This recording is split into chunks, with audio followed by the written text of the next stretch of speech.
Well, folks, this about wraps it up, doesn't it? I gotta say, it's one of the wildest cases I've ever been on, but it looks like we're finally able to close the book on this crazy ride. The case of the murdered playwright started with a real bang. Here I am, Brina de Madani, looking for leads in the grand auction hall on a cold case of an old soldier-cum-artist who ended up dead in a flophouse.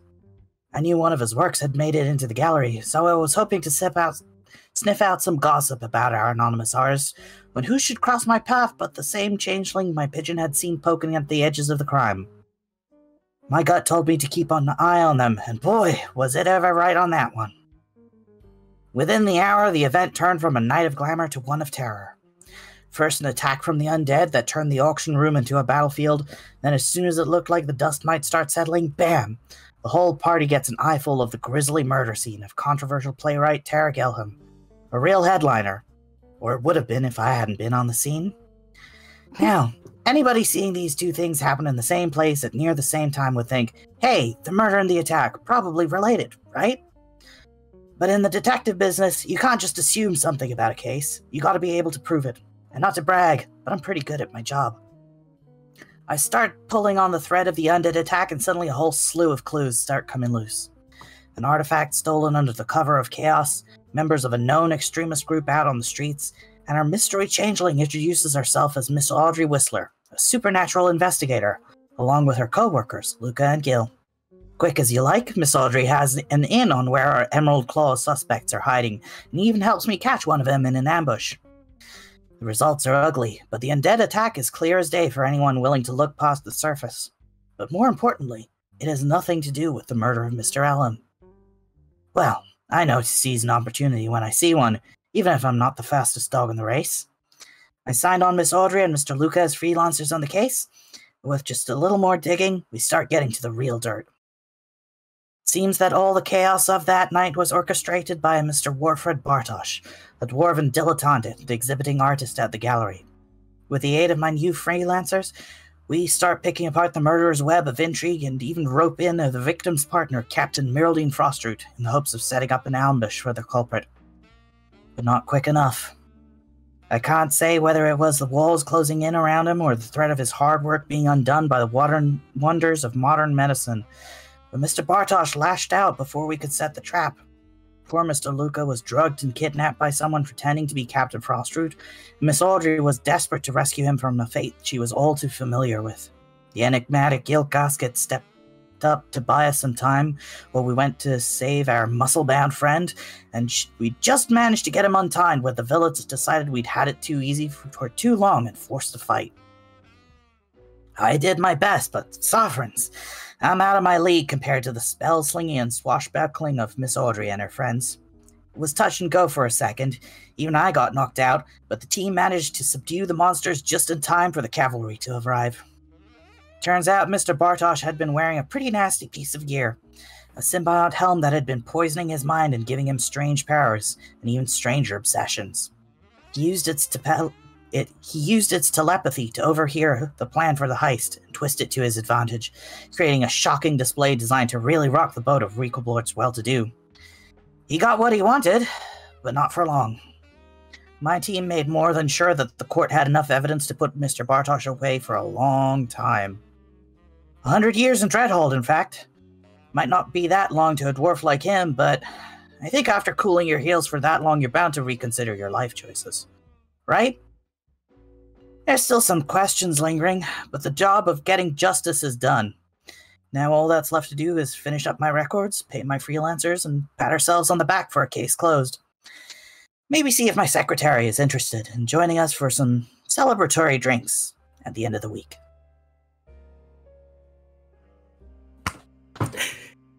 Nephew Rena! Please no, I sat with my chin in my hands, like sunflower faced, like for that whole thing. So much. I just had my hands on my cheeks. Right? We're all sitting here like, oh. I love her so much. She's so cute. Oh, I love her. She's so funny. She's got to change his tune after 100 years, right? Right? Getting worse every day. Who knows? Who knows? I don't know, it's 100 years. You gotta think about something. probably. Sure, fuck. Yes, because thoughtlessness is how he ended up here. His lack of thoughts. Anyway, that's Let her not the have point, this. though. Yeah, no, Brina can have this. Brina is satisfied. Brina is satisfied. Yeah. I can live with that. So, we rewind backwards from the night of the trial where Audrey Whistler and Brina de Madani had their little aside. Back to the 5th of Nim, after the bitter conversation between Willow and our murderer, Warfred Bartosz. We follow Willow and Audrey out of the whole of the Port Authority.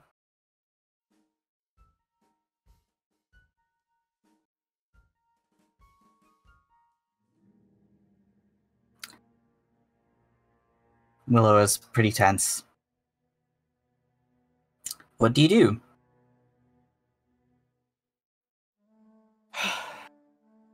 Willow like launched out of there pretty much straight after the conversation and just power walked away. I think Audrey probably like, and Audrey, you rolled a pretty low insight check too. Yeah, Audrey's just silently following you. I think after a while of walking kind of decisively in no direction, Willow's probably going to pause and then turn to you and say that they want to go for a walk. Yeah, I'll let the insight from before carry. Just have Audrey nod, do a little bow out, and a wave. Mm-hmm. I will She takes her say, leave. actually, Willow will say, thank you for that. If you don't mind, I'm going to take a walk. Yeah. The thank you is important, however, not very heartfelt. Not that they don't mean it, just like it's okay. It's hard to Yeah. have the right tone after that. Yeah. I think Audrey will but give the you, thanks is given. yeah, we'll give you, a polite smile. And a little like, no problem. Okay. Do a little bow You and part take her leave. ways. Yeah. And I'm sure for a little while Willow is walking around like Regal Port a little. Mm-hmm. I don't think they bothered replacing the mask too. Mm. They're just walking around town. But they, even subconsciously, I feel like they know where they're going. Because unlike Brina, and also this is not at the stage where we had the trial at all. This is, Nope. what, 5 This days is before the trial? 4 days? Yeah. 4 days. Yeah. And while we, as players, know now that, Myraldine decided that that was all good, 100 years in Dreadhold will suffice in milking him of all of his cash, Willow's got a very different conclusion on their mind right now, which is Warfred Bartosz is going to die in a few days. Myraldine's going to take him to trial, take all of his money, and then execute him for what he did. Because, just that morning, they saw her face when they handed over the helmet to the bank. And, imagining the fact that she was about to duel Dragovich for Tarek's honor. What's Tarek's honor in face of torture and death? Warfred's dead. Which means that all of their leads that they were hoping to get out of Warfred are also dead. Not like it matters anyway, because his memory's wiped and all of these thoughts, Willow's just walking and ends up at his apartment. Make a outside stealth his check. apartment. I still have advantage, May.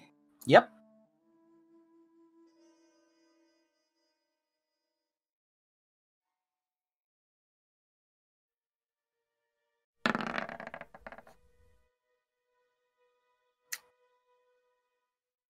There's just basically a cordon trying to keep people away and a couple of guards that are chatting to each other. It's so easy for you to slip in. Where do you want to Bright be? as ever, Wriggleport. Where do I want to be? In his house? What do you mean? Yeah. Which room do you want to be in? I'm assuming I can't enter through the front door. So did I come in through No. a window or? I'm assuming you came through a window. So where does that window lead me? Because Willow did do a check when they first came here. So There's window do you there's the sort of main room, which is the kitchen / living room. There's the bathroom and the bedroom. For thematic purposes, which is the one that Audrey saw and checked out? Bedroom. Yeah. Bedroom? Yeah. Mm-hmm. I'm going to say that one. Oh. Okay. Actually, wait. Can I see a map of his house? Sure. Let's say the main area. Because I imagine Audrey scoped that out for like how to get in without being detected from the people inside, whereas I'm going to be trying not to get detected from people outside. Like that person right there. Yep. All right, cool. They're literally just like standing right in front of the door, and they're so lucky places only have one entry, right? Mm-hmm. Oh, fine. Willow's in his house. Mm-hmm. Willow's in his house. Yep. Nope, they can't have a moment to think about that. Actually, nope. Start investigating. Yeah, the area is dark, unlit. It looks like it has been partially searched, but otherwise it's much the same as the night that you left it. Like there's some drawers pulled open, things like that, but it's not like it's been ransacked. Well, the trial's but all still the live, doors, so. yeah, all the doors are open. Nothing is locked. So it's free reign then. Exactly. Cool. Well, Willow wants to see if they can find the pin, so I think they're going to look first in his room. Yeah. But let's do a cursory look from where I am currently. Can I just do a perception to see if there's anything to see right where I am? Yep.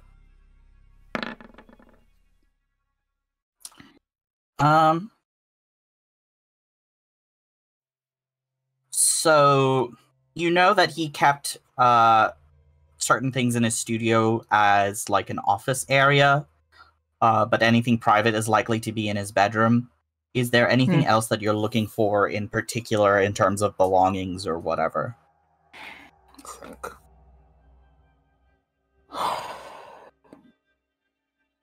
Willow would be looking for journals as well. Any kind of thing that looks like he's written in it. So I guess a bookshelf, but that's also seems like it'd be in his room. And always they are passively looking for just like interesting things that might reap some kind of results. Now that he has told them about his history with the Bartosz mines or whatever that is. Anything related to that. They're not so much looking for stuff to do with the murder now, because he's pretty much Willow's quite confident that everything that has been provided will see to it that that part is solved. But now they just leave their own answers. Yep. For stuff. Sure. So anything that seems like it might relate to those answers. Okay. Also, just as an aside, anything sparkly, but that's just the natural state of Willow. Yeah. Well, the sort of main living room area was pretty clean, which is not surprising to you since, like, the first time you came here, you did a really good look over the place and you couldn't find anything that was, like, even slightly illicit, really, in his main living space, which makes sense. Like, this dude did get away with it for quite a while, so he's not slovenly. No. In terms of keeping his crimes covered. Incriminating. Yeah. However, in terms of Willow's also probably checking quickly to see if the guard has put anything in place to prevent stealing, but doesn't look like it. No. Other than the guard at the front. Yeah. Nah. Even the thing is, like, any alarm spells that Warfred would have had would have been like busted as soon as the guard came knocking at his door. Yeah. So it's like nobody's come to reset it. Why would they? Yeah. Cool. But in terms of sparkly things, You do spot that he has like a fancy cabinet of liquors and stuff like that, and you spot a bottle of rare vintage Regal Port whiskey, which dates back about, I want to say, 30 years at least, if not more.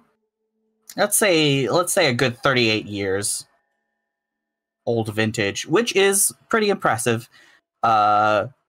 Whiskey is typically aged for a minimum of 5 years to be good, and then 15 years to be excellent. And this is 38. This is 38 years since it was bottled, so this is pretty high shelf stuff. So that's obviously valuable and easy to fence. Cool. I'm gonna log that in my mind, but I think first Willer's going to go to his room. Okay. At the sight of that whiskey bottle, there's that kind of like, oh yeah, 30 years in Regal Port. Also, how long you've been a serial killer. Fuck you, I'm going to go steal your shit in your room. So like, it's not like registering as anything else, but more reasons to resent him. That gentle, I wouldn't even say it's a gentle note that they ended on. That was like a kind of burdened, you've left me with more questions and answers. So now I will find my answers by invading your house. So let's go. Cool. You enter his room. Give me a perception or investigation check. Actually, give me an investigation check. I imagine you're rummaging pretty... Yes. No, there's no holds barred. Nah. As we said. Ooh. Oh. Good roll. That's damn. That's one shy of a nat 20. Yeah. It is. Cool. So, I think we'll let that ride for the rest of this burglary, because... Can't do much better than that. Okay. So, you pull through his stuff. You look through... Sorry. It's a sort of spacious, but like relatively low-ceilinged room. There's inbuilt closets, a little ensuite. He's got a sort of table, a little ottoman at the foot of the bed, a comfortable armchair and reading lamp. In the corner here is a bookshelf. There's an ensuite. But it's all rather plain, I would describe. It's not ornately decorated. It's kind of minimalist. But it's very clean and sterile. Sterile. Yeah. Yeah. Like there's even less touches of like luxury here than there is in his main room and his studio, which are obviously like for entertaining people. Less indulgences in this room, let's say. Okay. So you go looking. You look through his bedside drawer. No journal.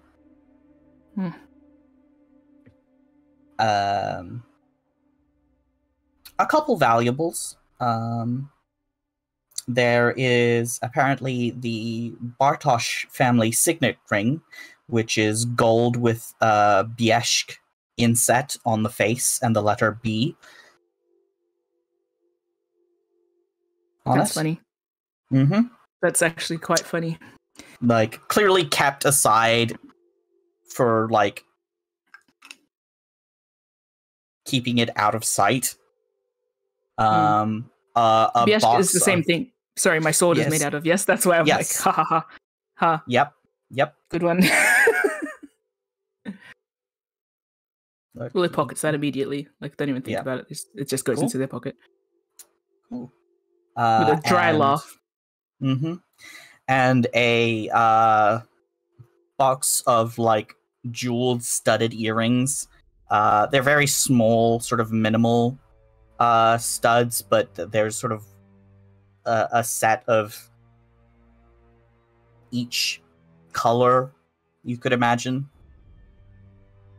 Mm-hmm. Very valuable. You look into his wardrobe, searching through his various pieces of clothing, and it takes you a while. But you do find the silver tragedy pin. Oh, shit. I imagine Willow's, like, kind of aggressively, you shift jackets apart. Yeah. And it's like that pause of realizing that they're looking at it. Like they were just about to switch it past us, one of the other jackets, and then like, oh. It was hidden in a pocket, so. It's in a pocket. Okay, then it's do I reach in and do I feel something then? Yeah. Have I already touched it then? I think you touched it through fabric. So not directly yet. Okay, well, it's a pause in Willow's momentum. And they'll look at it. They'll look in before they go and reach in and touch it. Then again, I have gloves on. Mm-hmm. Yeah, fuck. I'm gonna empty it out onto my hand then, just to check what it is. Like confirm visually what it is. Yep. It's the silver tragedy pin.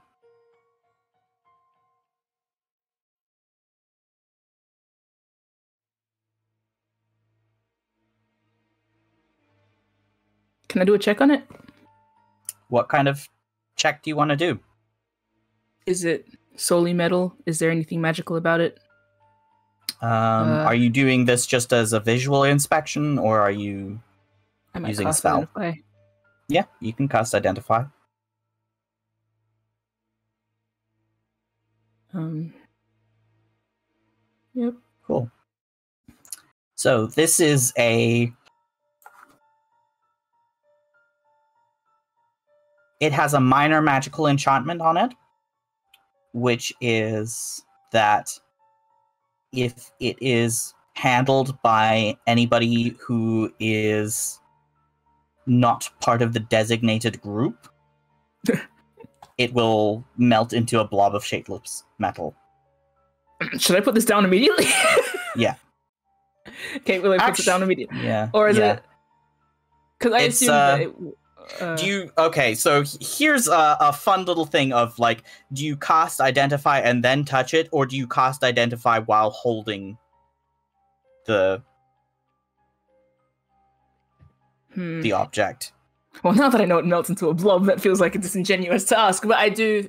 Let's do this the Willow way, because I was going to say I wouldn't touch it if it were, if the gloves don't count as enough separation. I can Probably see not. Willow... They don't count as enough separation? They would count as enough separation for the purpose of any contact poison, but for the purpose of, like, attunement and stuff like that, no. Oh, okay. So I imagine you'd, like... immediately place it on something. Okay, Like tip it out onto a roll surface. Roll a sleight of hand check, and we'll say that the DC is 15. If you beat that, you put it down before things go wrong. Is there any way I could have just dropped it onto the table? But then I still have to cast Identify. It's the having enough quick thinking to put it down before you start casting Identify. I should have just dropped it onto the table when I first said I found it in the pocket. Oh, I hate my life. Anyway, whatever. Sleight of hand? Look, it's... yeah, sleight of hand check. You might still succeed. Everyone give me... No, don't. Let's just pretend it's casual. Oh, Just. You just. Oh my god! All right, cool. So, you find it, discard it on the table quickly enough after visually checking, and then cast Identify.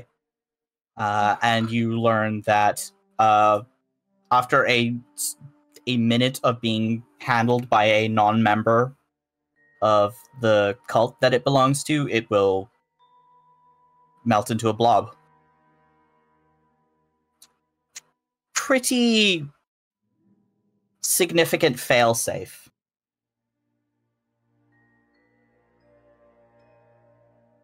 Okay. Oh my god.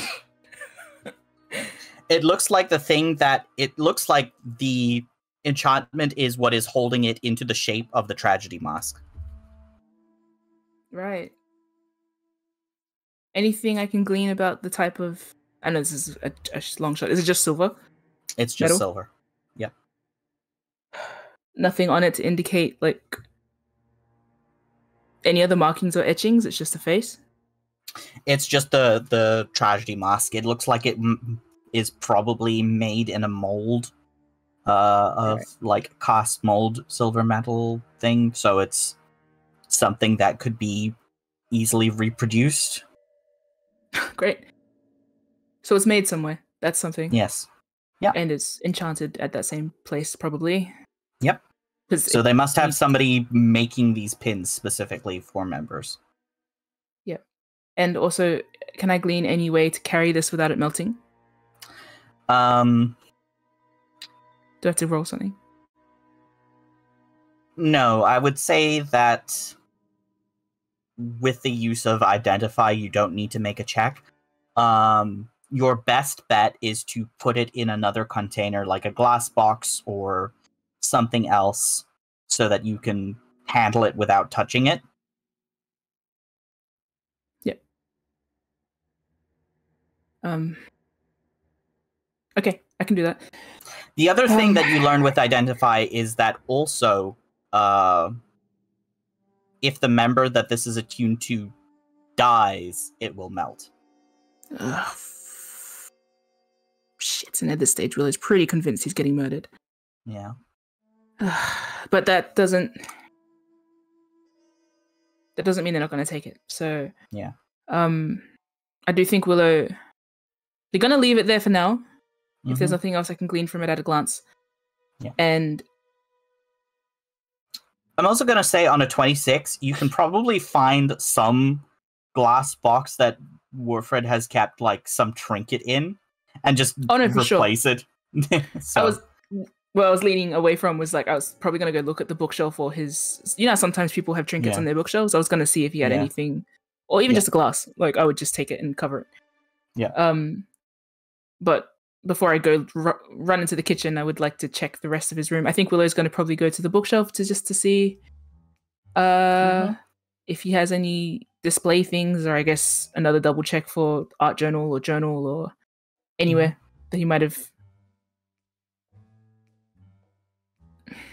I think checking the bookcase in his bedroom, the only sort of interesting thing here is a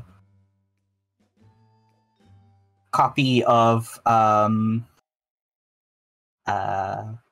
anthology of poetry by Tarek Elham, 1,000 Glass Butterflies. I was looking for glass, but not this. I think Willow hesitates at the sight of that. What's the state of the book? It is on the shelf. Closed. Looks fairly well kept. Just from the shirts. From looking at it, if you want to handle it, you can find out more information on that 26. Let me come back to that. Willow gives that the look of like, give me 1 second. I'll come back to this. Willow's going to probably look in his ensuite again. It's a cursory look around his ensuite for just anything sus. If there's nothing sus, they'll continue out into the main room to get a glass. Yeah. All good. Oh, unless it's the thing he keeps his earring studs in. Is that like a case? Yeah, you can empty out the earrings into your pocket and use the Like a jewelry box to yeah. Yeah, It's like literally a exactly what I was going to do. Willow. Yeah. Willow empties the studs into their hand, looks at them, puts them in their pocket, and then returns back to the tragedy mask. Yep. sort You of can easily scoop it in. Yep. Snap it shut. There's a little glass face to the jewelry box so that you can see what's inside. Yeah, I think Willow looks at it just to make sure that it's not going to melt. Like this doesn't count as handling or holding it. Like it's got enough separation. Yep. To be safe, they'll wrap it in their usual leather thing before putting it in their pocket. Mm-hmm. There's all I could have gleaned from it at the moment, yeah? Mm-hmm. Like, my identify spell revealed all I could glean from it at the moment? Yes. Okay. So that's pocketed, and now the frickin' book is burning at the back of my mind. The rest of the books on the shelf are like either like it all looks like filler basically. So the stuff on painting techniques, maybe a book or two on history, maybe a couple on like encyclopedias or that sort of thing. Is he the type of person to write notes in his books, or are they all untouched? Like if I flick through one random one while sort of like watching the Tarek one out of the corner of my head. They're untouched. So he's a library type bookkeeper. Mm-hmm. I think almost casually, like just like it's one of the other books, you know. Mm-hmm. It's casual. We're chill. Willow's going to pull the Tarek one off the bookshelf, kind of turn it over, idly flip it open. It is a signed copy. And this particular anthology was published last year.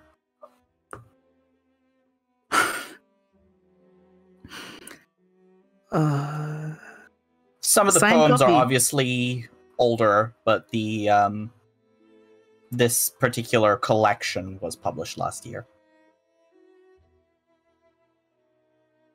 Oh, so he knew. He may have known Tarek before he saw the play, or he saw the play and then got his most recently published book signed. Mm-hmm. Is it just a signature? Did he write anything? It's pretty. It's just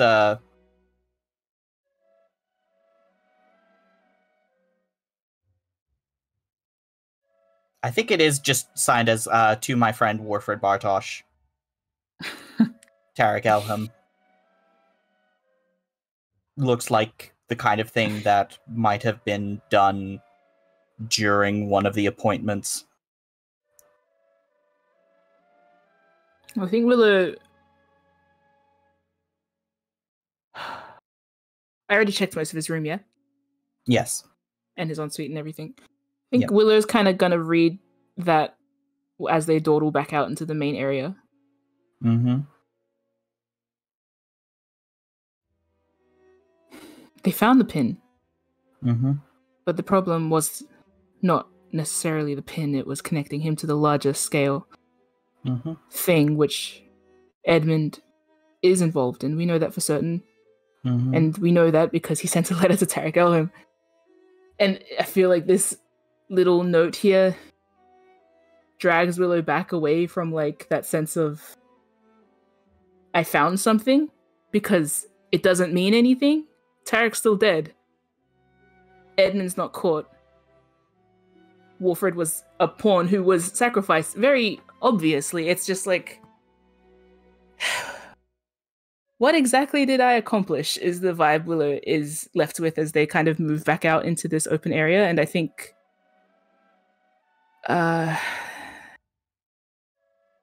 is the door to the studio open? Yes. I think mindlessly they're going to look around here, but there's like, I don't imagine there's anything because that's where I looked. That's where I did my first investigation check when I came here. My perception check. There's nothing in the main area, right? No, the main area is relatively clean. I think the kind of yawning dark. I imagine it's so dark in that room. Even though I have dark Mhm. vision, it just Yeah. feels dark and dead in there. And Yeah. knowing that, like, I don't actually know if Tarek came here, but I think in Willow's mind, there's a high chance that he did come here at least once. Mm-hmm. Right, and signed his book as a friend. Oh. Yeah, Willow's gonna go back into this room for their final Okay. like check of the room, but I feel like walking through that door makes them like dizzy. Yeah. Make a wisdom saving throw. Oh, maybe I should position them at the precipice of the door. Oh, You can feel sort of the fear crawling up your spine. It's too recent since you were last here, since you were last at the mercy, really, of this known murderer.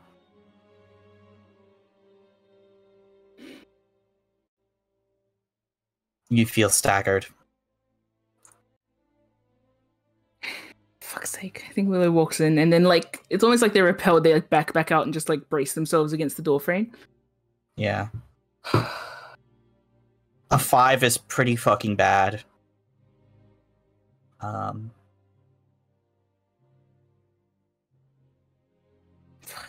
I don't think you have the wherewithal to be able to find anything else unless you can pitch me a way for Willow to recover from this moment.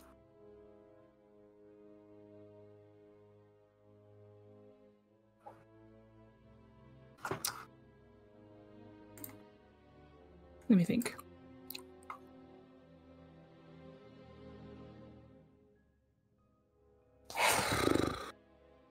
Shifting only lets me do wisdom checks with advantage, right? Not wisdom Yeah. saves. No.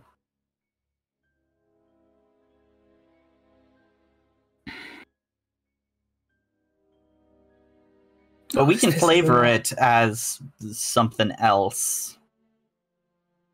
If you The want wis- to say that you're shifting to... Because shifting also gives you temp HP. Yeah. So it kind of, in addition to making you, like, more keen-eyed and eared, you could say it's also, like, tapping into sort of a feral resilience. It's survival mode. That's Yeah. how Willow's Wild Hunt is coded. You get better senses, better tracking, better clarity, Yeah. just even if it is just to find your way out of a situation. Yeah. So, because I was I'll going to say say, you can burn your shifting and reroll. Okay. I do think Willow's probably pressed their back against like the door here, the wall, Yeah. Yeah. and they've like briefly shifted moded. They're not like doing the Star Touch Wonder thing because I think their No. mind is a bit too scrambled to even try to do that. No. Like they don't want to dive into their mind. That's the last place they want to be right now. They want No. to dive This into is what's here, anchoring themselves. this is specifically you opening your senses in the sort of primal way of I am in a dangerous situation and I need to survive. I need to be at my best. This is you being alert for danger rather than introspective. Okay. So am I another Re-roll the wisdom wisdom save. Yeah. okay? It's just been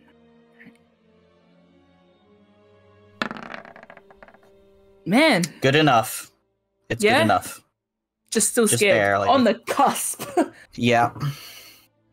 Well, good. I'm not necessarily all good as I just shove myself through the door. Then Yeah. I think what you do is like you're going to grab what you can here and then bounce. yeah, So you search through his desk, which is the one place that you weren't able to look last time you Yeah. were here because of reasons. Just the sound of Willow hitting the floor because of reasons. You search for a journal. Warford did not keep a written journal at all, but your best bet is his most recent sketchbook, the one where there were various sketches of the death scene. And you find scribbled in one corner a list of names of staff who worked at the auction hall. Okay. So that's at least something. And then you try and look through any correspondence he has. Make me one more investigation check.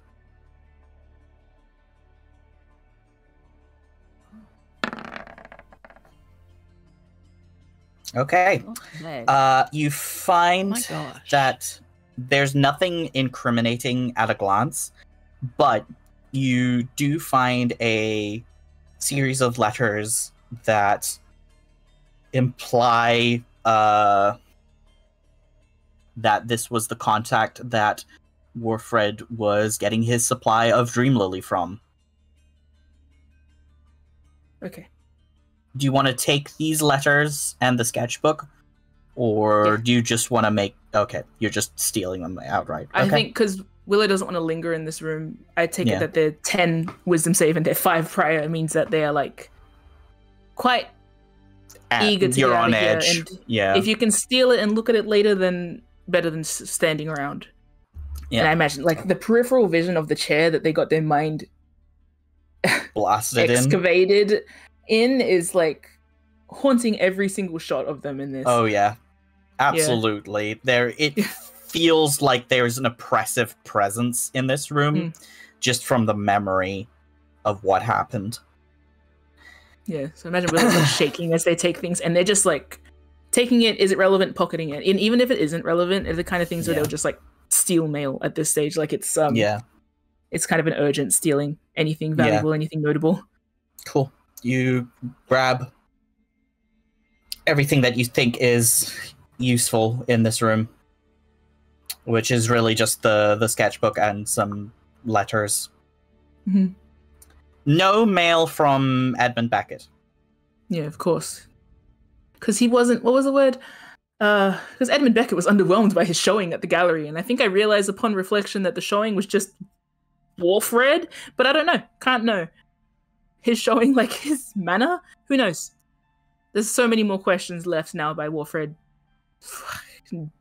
Not just by Warfred, by what Willow feels is by their inaction. Mm-hmm. By their attempt to make this work over slow. Warfred's they ran out of time, and now this has happened, and they don't have anywhere near as many leads as they had. What if they had just been more aggressive from the start? What if they had just come in here and stolen things from the start? Then maybe they would have avoided all of that. So it's just all of these thoughts plus fear plus urgency. I think they're going to try and get out of this room as soon as possible. Yeah. And honestly, they're probably going to like veer back to the window to leave before being like, steal drink. I'm going to steal that bloody drink.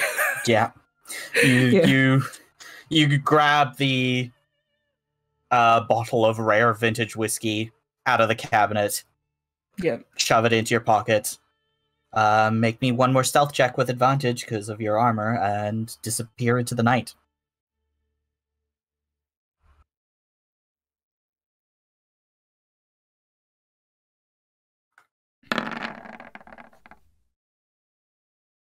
Easy. Even rattled, you slip away, a shadow on the streets of Regalport.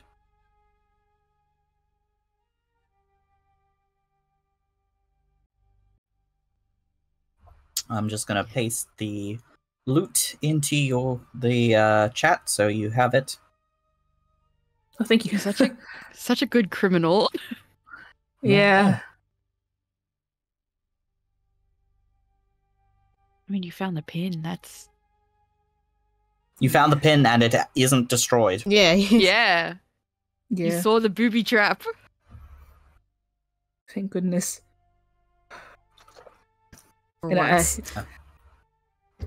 Hey. No, I'm You just said saying no in here to your general. panic attack. Yeah. Yay. Yeah. I suppose I should feel victorious, right? But I don't think Willow does. I think they It's probably get okay. home that night and just kind of try and sleep Yeah. I'll give you a much hug. straight away. You can sleep in my Could- arms. Do I have the wherewithal to bring back food? I don't think so. No, I think Yeah. this is a take care of yourself kind of situation. Yeah. But does There's Willow probably want food in the room. Yeah. Yeah. Anyway, so that's where Willow is that Thanks. night.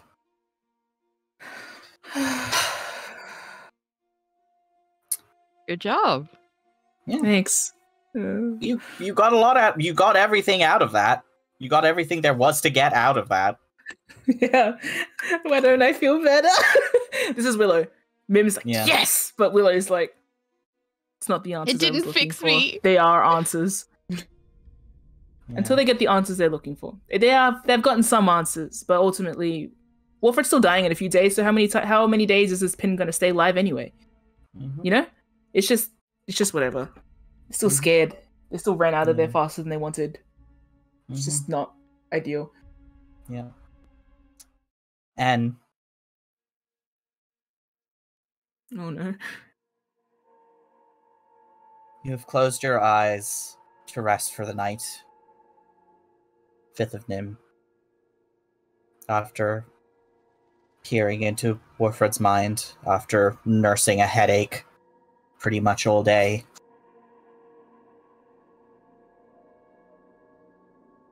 And you see the writing on the back of your eyelids as the eye contacts you.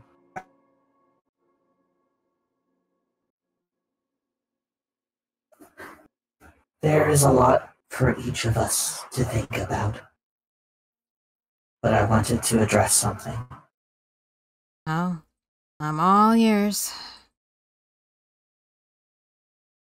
What we saw in the Nothic's memories. The slumbering tyrant. Mm-hmm. You remember that vertigo-inducing drop through the layers of Sharn, deep below the city to the ancient ruins that Sharn was built on top of. Yeah. And that room with the eyes wavering around.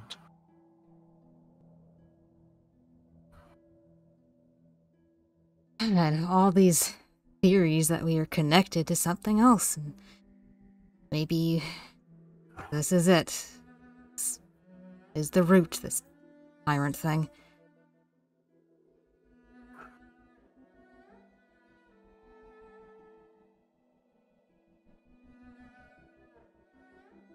There is something I want to ask. Go ahead.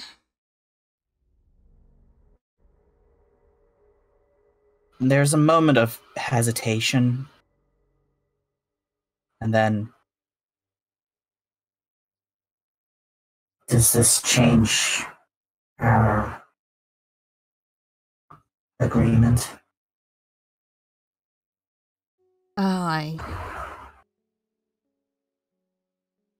In what way? The whole connection thing?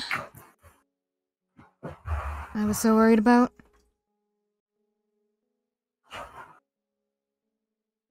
Among other things. Oh, do we know what this is doing to us? Are we connected to it? Was it cut? Or maybe we're not ready if we are connected to it, or maybe it's this emissary that'll connect us to this thing if we're even supposed to be connected to it. The point is, I always imagined you were from something pretty heinous. No offense. Birds of a feather, really. So, honestly, this isn't a shock to me. If this is your I origin, see. then What am I gonna do? What is either of us gonna do? You're not this thing. As far as I can tell, not that I know it very well yet, but the fact of the matter is you were preconditioned perfectly for them, for this thing, for the emissary's wisdom. You awoke, hungry for knowledge, and if I hadn't run, oh, there this emissary would have been to fill you with that wisdom, and then who knows what you would have become. But that's not how it went down, is it? No. So, what is it I always say about monsters? Monster is what you do. Not what you are. So, even if this is your grandpapa, well, who cares? Sorry, that wasn't the eye laughing, that was me.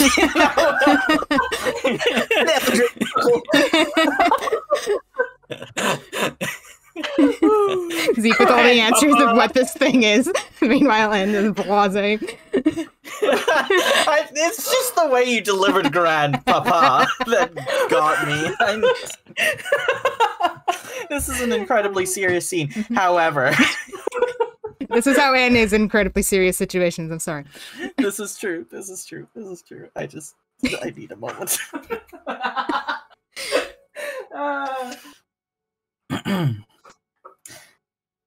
The eye responds.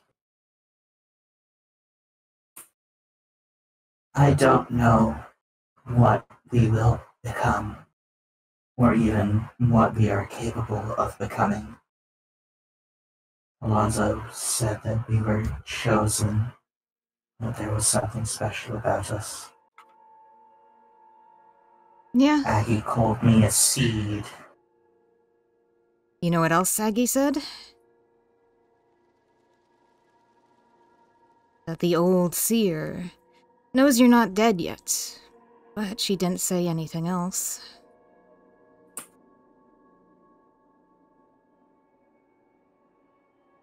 Whatever the case may be, I don't want to stop using this power that we have. And I would rather throw in my lot with you, who I am bonded with, than any distant source that I came from. Glad to hear it. And I think I owe you a bit of an apology as well. How so? Well, all these years, I thought you would be what betrayed me, killed me, took me over, whatever. Now I can't help but wonder if you were ever meant to wake up, or if we were both meant to give up our consciousness to this thing and whatever plans they have for the host and the seed. Perhaps Beckett or this emissary know what we were designed to be, but That's where the problem arises, doesn't it? Getting close to either of them could make things more dangerous if we don't know what they could do to us, what they could turn us into, no matter how strong our will is to go against whatever they want for us. It might be beyond us, at least right now, and who knows what happens when we step into Sharn, when we speak to this emissary. and I guess we'll just have to get stronger.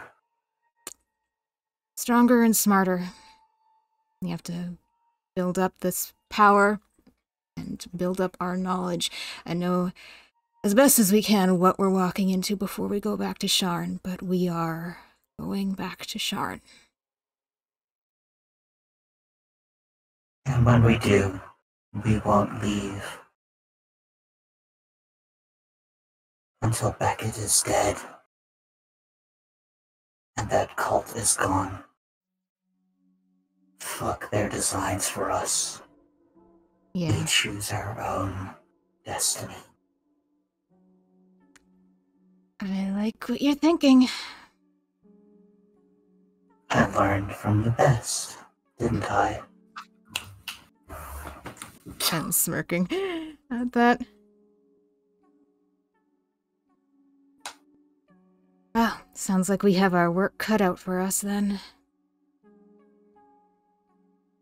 Got a long path ahead.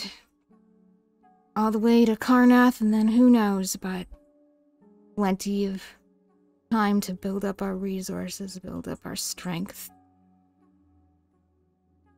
They won't get the better of us again. You feel sort of the active presence of the eye recede into the background, but you feel a surge of power welling up. You can tell that you're getting stronger already. Your leaps and bounds stronger than you were when you first walked into that lighthouse months ago.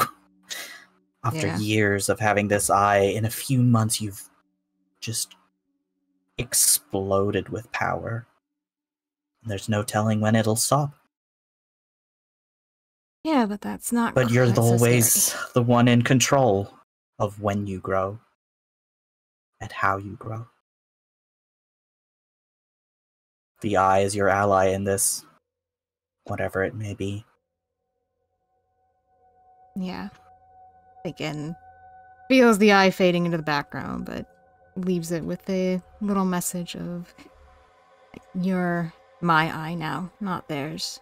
And they won't take either of us without a fight. Fuck 'em.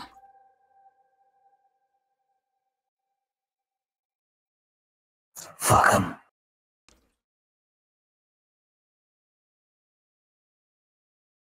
And N might sleep well tonight, despite the visions of the horrific eye monster sleeping under Sharn. They can allow themselves one good night.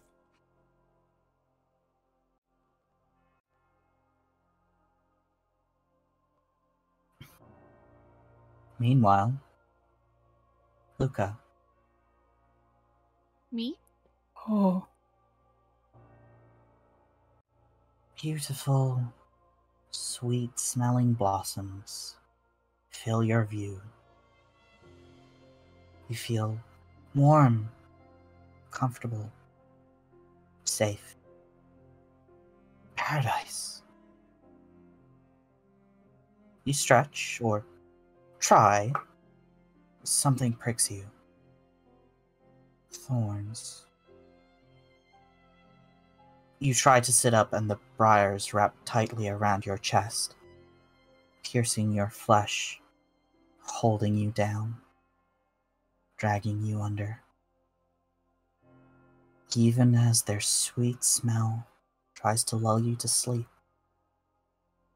you feel the fear rise in your chest as you realize that the vines are growing out of 1,000 corpses sleeping beneath the water. You wake up.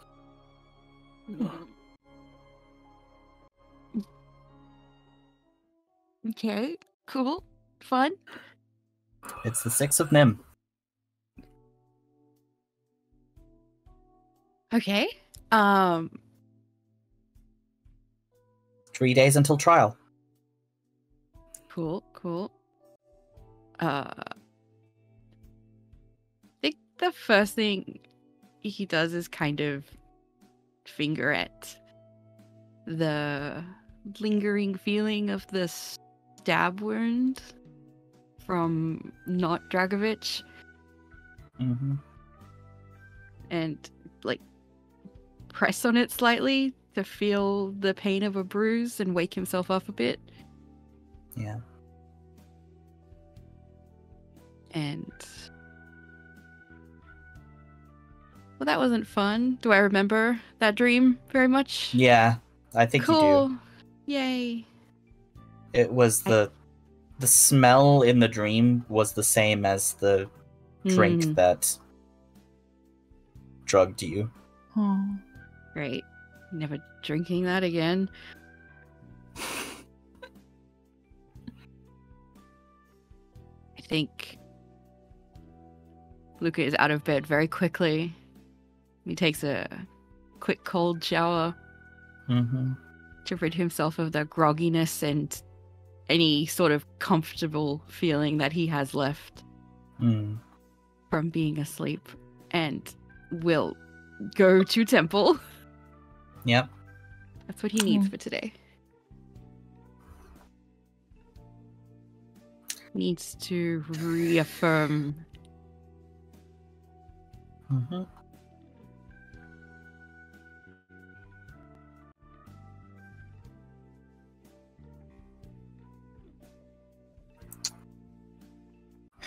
So.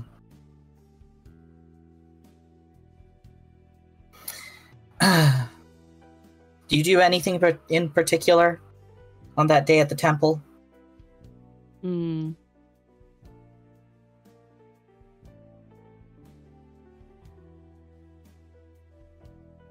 I think Or Luca will are you... Yeah. go over some of his writings from his journal, Mm-hmm. primarily all of the nightmares that he's documented, all Mhm. of the people that he remembers, Mhm. all of the people he remembers killing, and focus on them. Okay. You ground yourself in the stillness and austerity of the Blood of All Temple. And your writings. Do you stay there all day, or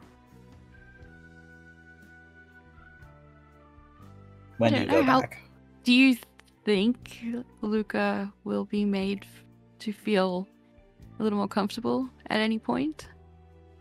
Roll a dice for it. Tell me what to do. Yeah, roll a wisdom saving throw. Turn it off. Here we go. Oh, not too bad. Yeah, that's pretty good. I think you like having... do you write down that dream? Yes, absolutely. I think writing that dream down and comparing it to previous ones, you know very much what the cause of that nightmare was. Mm-hmm. And knowing why that image came to haunt you does lessen its power over you to some extent. Okay. That's You good. know rationally that Seeker Elsa would tell you that you falling victim to somebody's nefarious actions is not your fault. You wouldn't blame anybody else for being drugged against their knowledge and will. You know that. So it's like, okay, I'm having a trauma response to being kidnapped, and this is normal. There's nothing more wrong with me than the fact that something wrong was done to me. So I think between that and like centering yourself and sort of being in this place that reaffirms your faith, that reaffirms your oath to do better and be better, to be merciful, and to do the work to make up for your own crimes, which are not the crimes of being a victim, but of being a perpetrator, of being somebody who was a tool of war. This sort of settles you a bit. It's uncomfortable, but you're okay with that. You know that you will feel bad about this, and you accept that and sort of are able, in that acceptance, to move on from it. Yeah. Kind of put it where it needs to be inside of me, rather than letting it just wander free and consume me. Yes. Okay. So I think after spending, I would say, most of the morning there, you feel at peace enough to sort of return to your friends and check back in on what needs to be done before the trial and so on. I imagine that in the days leading up to the trial, you're also like still working with Brina and making sure that all the prosecution has all the evidence necessary and so on. Yeah, everything lines up neatly. Yeah. Yeah. So you return to the group. About midday-ish. Anne and Willow.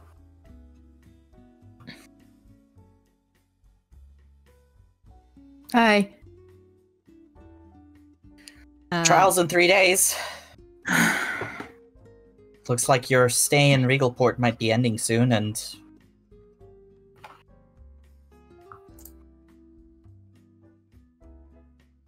Brina has told you and that there is very little chance of the trial dragging on beyond a day. Mm-hmm.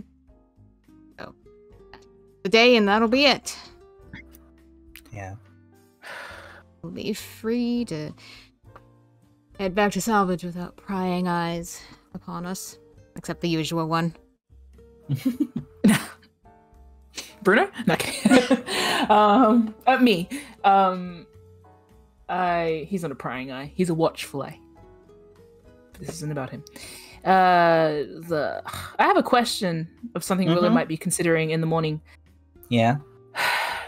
Is there a way, any way in universe that you can track the journey of an object, or like the memories attached to an object? Is there anything like that in this universe? It's like a random thought. Make an Arcana check. Well, I go look something up real quick. Sweet. Willow's had heavy pockets these last few days. Oh my gosh. Would you show it to N, considering it might disappear in a couple days? Not sure yet. Give it a day. There's things I want to check first in my mind before I just whip it out like, hey!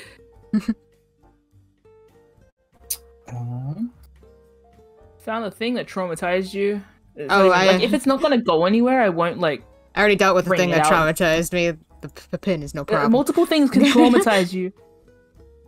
Willow's just not gonna just pop it out for no reason. Like, we have to see that it's useful first. Especially if it can't be handled. Or if it has a fucking reaction to your eye. Or something. I'm double checking what kind of divination spells there are.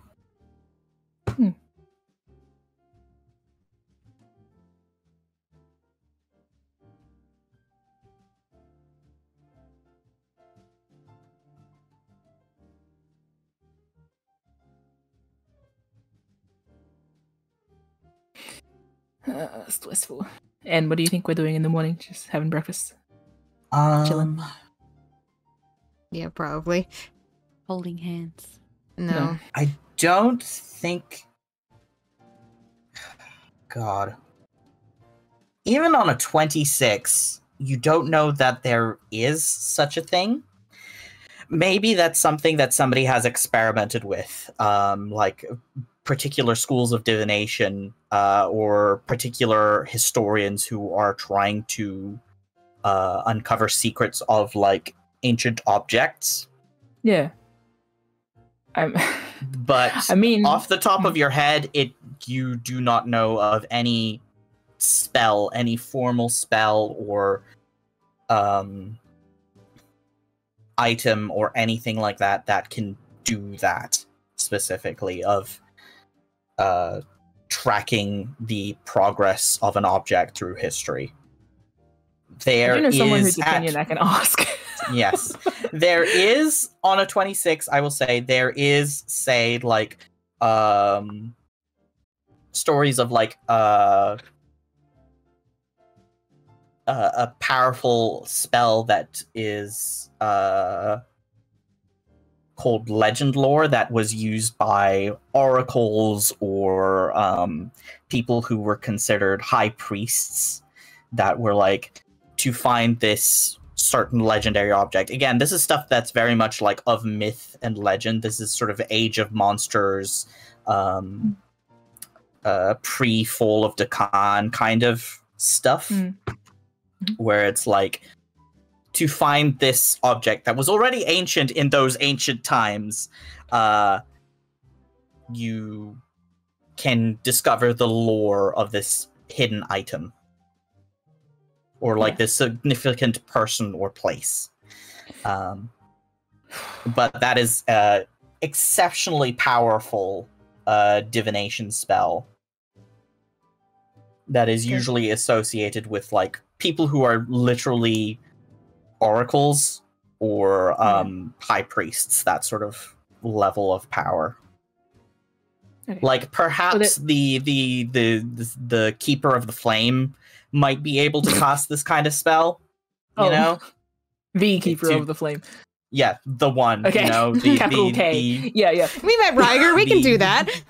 The keeper of the silver flame, the 12-year-old who is currently the religious leader of Thrain. See, I told you. You know, the one who has been divinely chosen by the pillar of silver fire that keeps evil at bay, that is literally imprisoning a horrible demon. You know that one? the one chosen by that must... Silver Pin, it's close. Freaking going to the... No, I don't want to say the Pope, the child Pope, and being like, hi, can you locate the trajectory of this dipshit that we met in Regalport one time? Thanks. Yeah, no, and like, even she would not be able to do the granular thing of like, okay, where has this been? She would be able to tell you of, say, a place or person or object of legend. She would be able to tell you where, like, say, Excalibur is, you know, that sort of thing. Right. Or, like, who is the true king of England. No, we're looking for, like, Merlin. Like, not Excalibur, we're looking for the other guys. So, okay. No. Willow's thinking, like... So, on a 26 Arcana, this would be an experimental thing at best. There is nothing formal here. Alright, well, experimental doesn't mean out of the question, it just means silly. Currently, considering I do have other angles, which is like, see where the metal comes from, see who's forging these, and charming them. But, like, also, it would be nice to know the exact, just the path it took. It's just interesting information to have anyway. This is just stuff Willow's ruminating about while still, like, rolling the fish dog fin over, and probably has, like, a book abandoned on their leg, just, like, sitting there staring into space. Damon. But I think Anne is organizing things for the trial, like making sure they have whatever they need to be part of the trial as Brina's assistant. And just like periodically looking over at Willow to see still spacing out. Yep, okay. Deep in thought. Yeah. Should I tell Anne about the pin?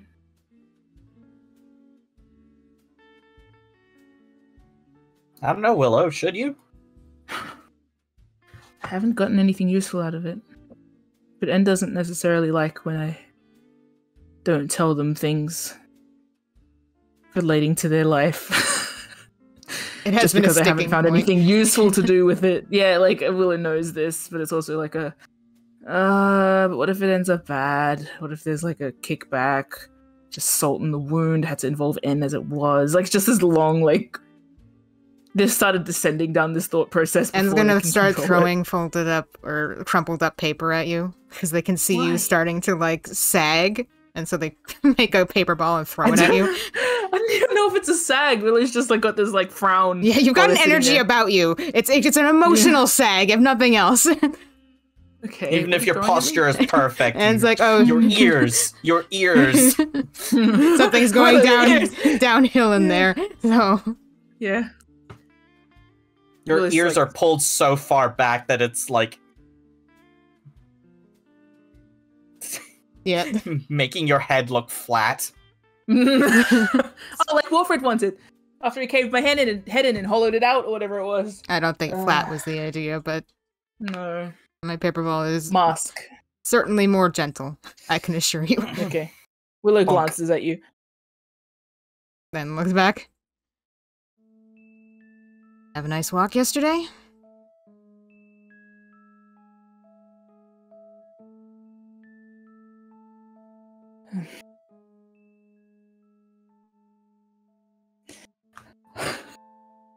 Willow's silent for a bit, and then we'll just...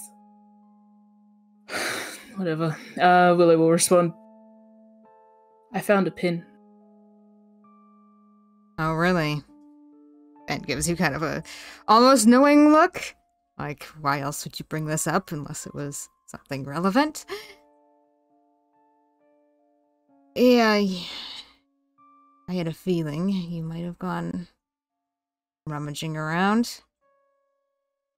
So, you still seem to have all your fingers, so it didn't explode in your hands, I'm gonna go ahead and assume. Almost. Still determining what to do with it.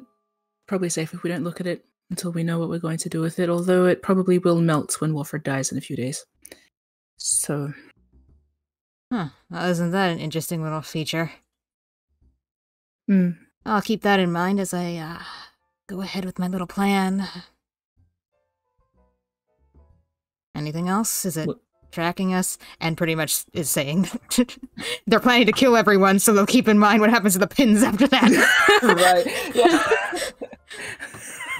Maybe you can combine all of the melted silver and make a bracelet. I'll make a beholder tyrant-sized pin and stick it on the thing to just cap off my whole trajectory. Huh? And just showing their little brooch. Anyway, okay, back to Stick where it we right were. in What the were you eye. saying? Does this mean that also means that Alonso's, because I'm seeing and putting together their evidence. That means that Alonso's would have melted. So at least that means that don't go looking for Alonso's pin, you won't find it. Yeah. Yeah. He fully dead. Okay, he's fully dead by now. So yeah, I guess me telling you that is as well because I'm seeing you put together evidence. Don't go looking for that. No point. Yeah, and anything else you asked? And was asking is like, is it tracking us? Do we know anything else about it?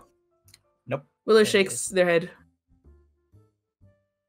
As far as It's they know, literally right? just it's just a signifier. Yeah, nothing No. special about it. Okay. Silver lining, I suppose. Uh-huh. I might ask. Willow nods down the hallway in that way that means Damon, but they don't want to say his name. The usual I might ask suspect. later. But I'll Eh. give him a break. He's there. He's a resource. Speaking of him, you should probably inform him about the trial and all that.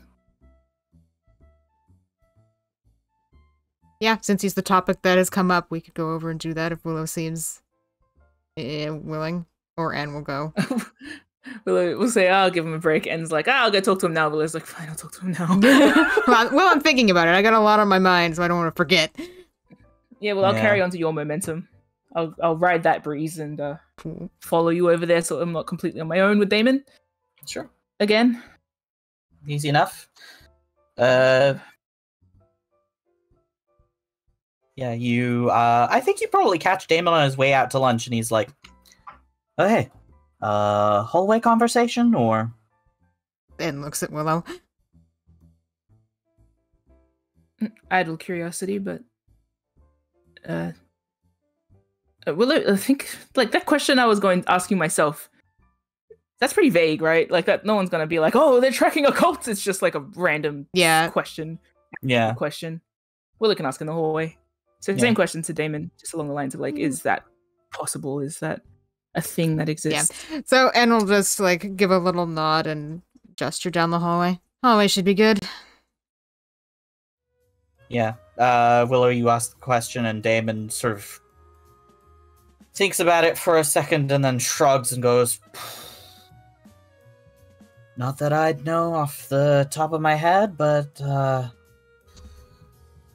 maybe I don't know, you'd have to ask a specialist. I'm just okay with divination. Yeah, sorry, I don't have a better answer for you. Willow does a little smirk of like, Yeah, you are just okay at divination, which is why your main contact was like a diviner. That's Miss Jenkins. Willow will probably just casually say, if you have anybody in mind by way of specialists, feel free to let me know. Sure. Be nice if I I'll could pull it handle in. the thing without it melting. What did Hen say? And mumbling to themselves about, like, now that they're thinking about it, they said it'd be nice to be able to handle the thing without it melting, and they're just kind of musing over, can we break these particular spells that are enchanting the item that make it unable to be handled and melt after the death of the owner? Can I arcana that? Is there a way to spell break? I am the spell breaker after all. If you break the spell, it melts. Oh, right, because the spell's keeping it together. The spell is what is keeping it in the shape. And basically, if it gets handled by somebody who is not part of the cult, it gets disenchanted. Though... Yeah, is there any way to circumvent that?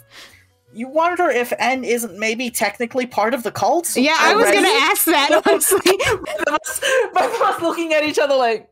I was also thinking that in the house, like, if this is in N's hands. N's But waiting for I you to kinda be don't comfortable wanna- to show it to them, but they're not gonna push you because you seem to be so on edge. This might be a conversation for later. Yeah, That's not I think in the Anne and Willow hallway. like This start is- exchanging looks.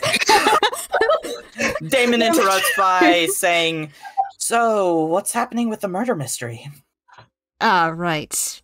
Well, so you're just in the loop. We're well on the way to seeing its end. The trial is in a couple days, which means that'll finally be more or less done with. But That's good news. And looks at Willow again as kind of a side glance this time, not a confirmation look. It was a bit of a rough one there at the end. I imagine you probably picked up on that one.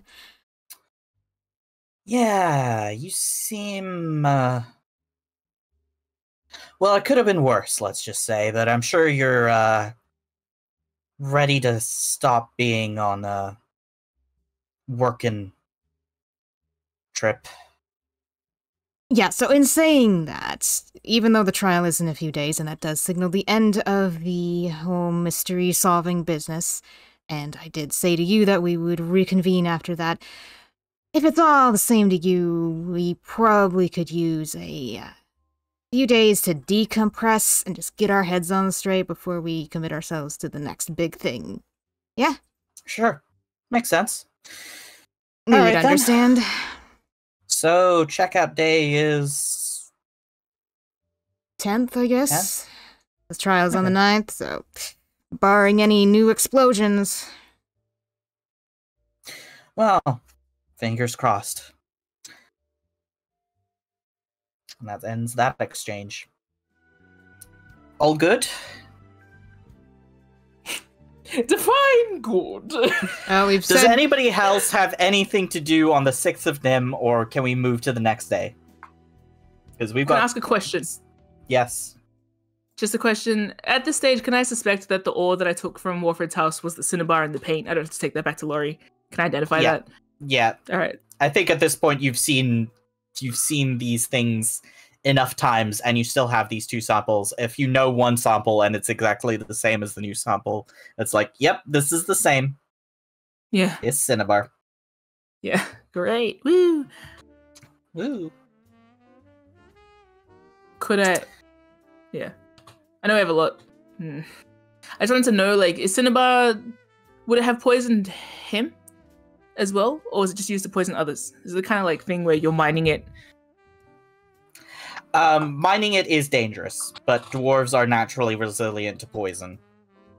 So, Ah. Okay.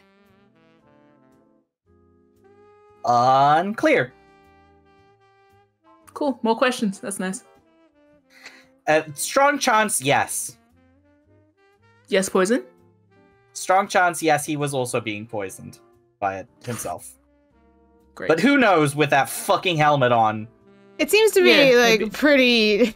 That seems to be the pattern with him. Is that whatever he's doing also fucking with him a little bit. Yeah. Yeah. There's that, and also the caveat at the end of like, and who knows with that fucking helmet on? Yeah, that just is the ending tagline for Just everything. From Warfred. Yeah. Okay. Just know that these kinds of thoughts are accompanying me through the day. Was he getting a little bit fucked up on his own supply? Probably. How much? We can't say.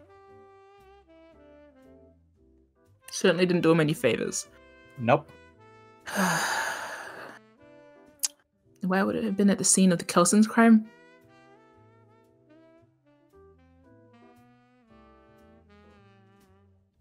Why? Yeah. Well, one, Cinnabar is still used as a compound in paint. So, there's that. And also, it is likely that because Warfred had easy access to it, it was his preferred poison of choice. Yeah. Cool. It's most. I'm just probably spending this time putting together the pieces of stuff that they found, just double checking that it all makes sense. Like, yep. Cool. If you want to give me a history check real quick.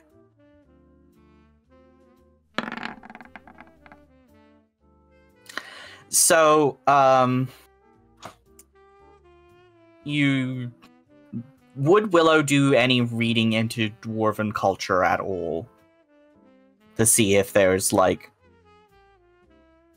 anything related? Maybe not right now. Okay. They're more likely to reach for their, unless I have a book in my pocket, but even so, Willow's more likely to reach for their trash novels than this. So yeah, we can probably skip. So in which case the history check is just like dwarves are naturally resilient to poison. So okay, and he had a ready supply to it, so he was probably not above grabbing it himself out of the ground. Let's move on to the next day. Yup.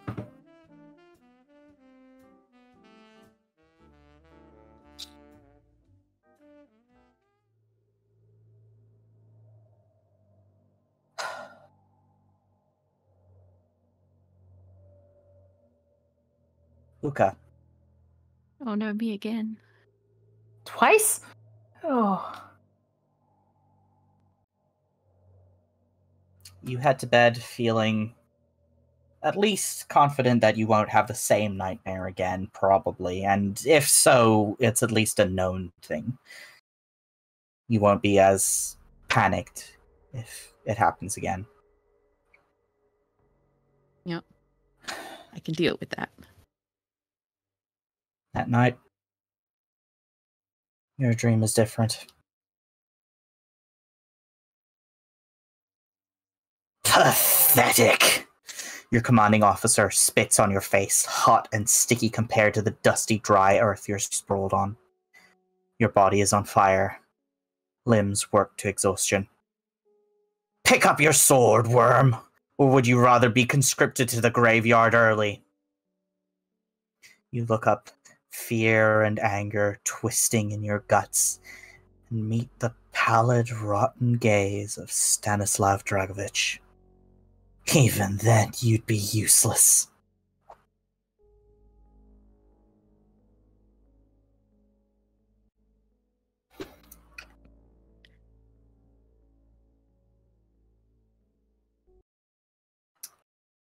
And then you're awake again.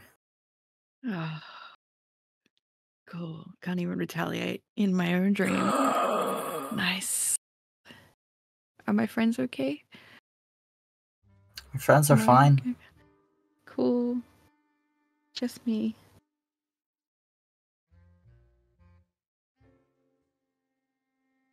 Ugh. Duh. That's frustrating. That's wake up agitated. Yeah. Wash his face a little more aggressively than he needs to. Yeah. It's like you woke up in the moment of like tensing up to retaliate or like, and that was the thing that sort of had you sit up in bed. You just feel kind of on edge. Ugh. 2 days until the trial.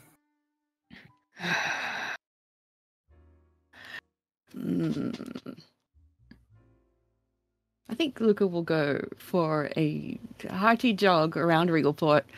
Mm-hmm. Work off some excess energy. Yeah. Because as comforting as sitting in temple for 3 days straight is, Luca is a very physical person as well. Yeah. Church isn't enough. I need to punch something. Yeah. Church isn't enough. I need to work out. I need Yeah. to lift. Very long run around Regalport. Yeah. Man. Maybe even go up to the ruins. Yeah. And Aw. then down to the docks. It's the edge of the city. Big long trek. Yeah.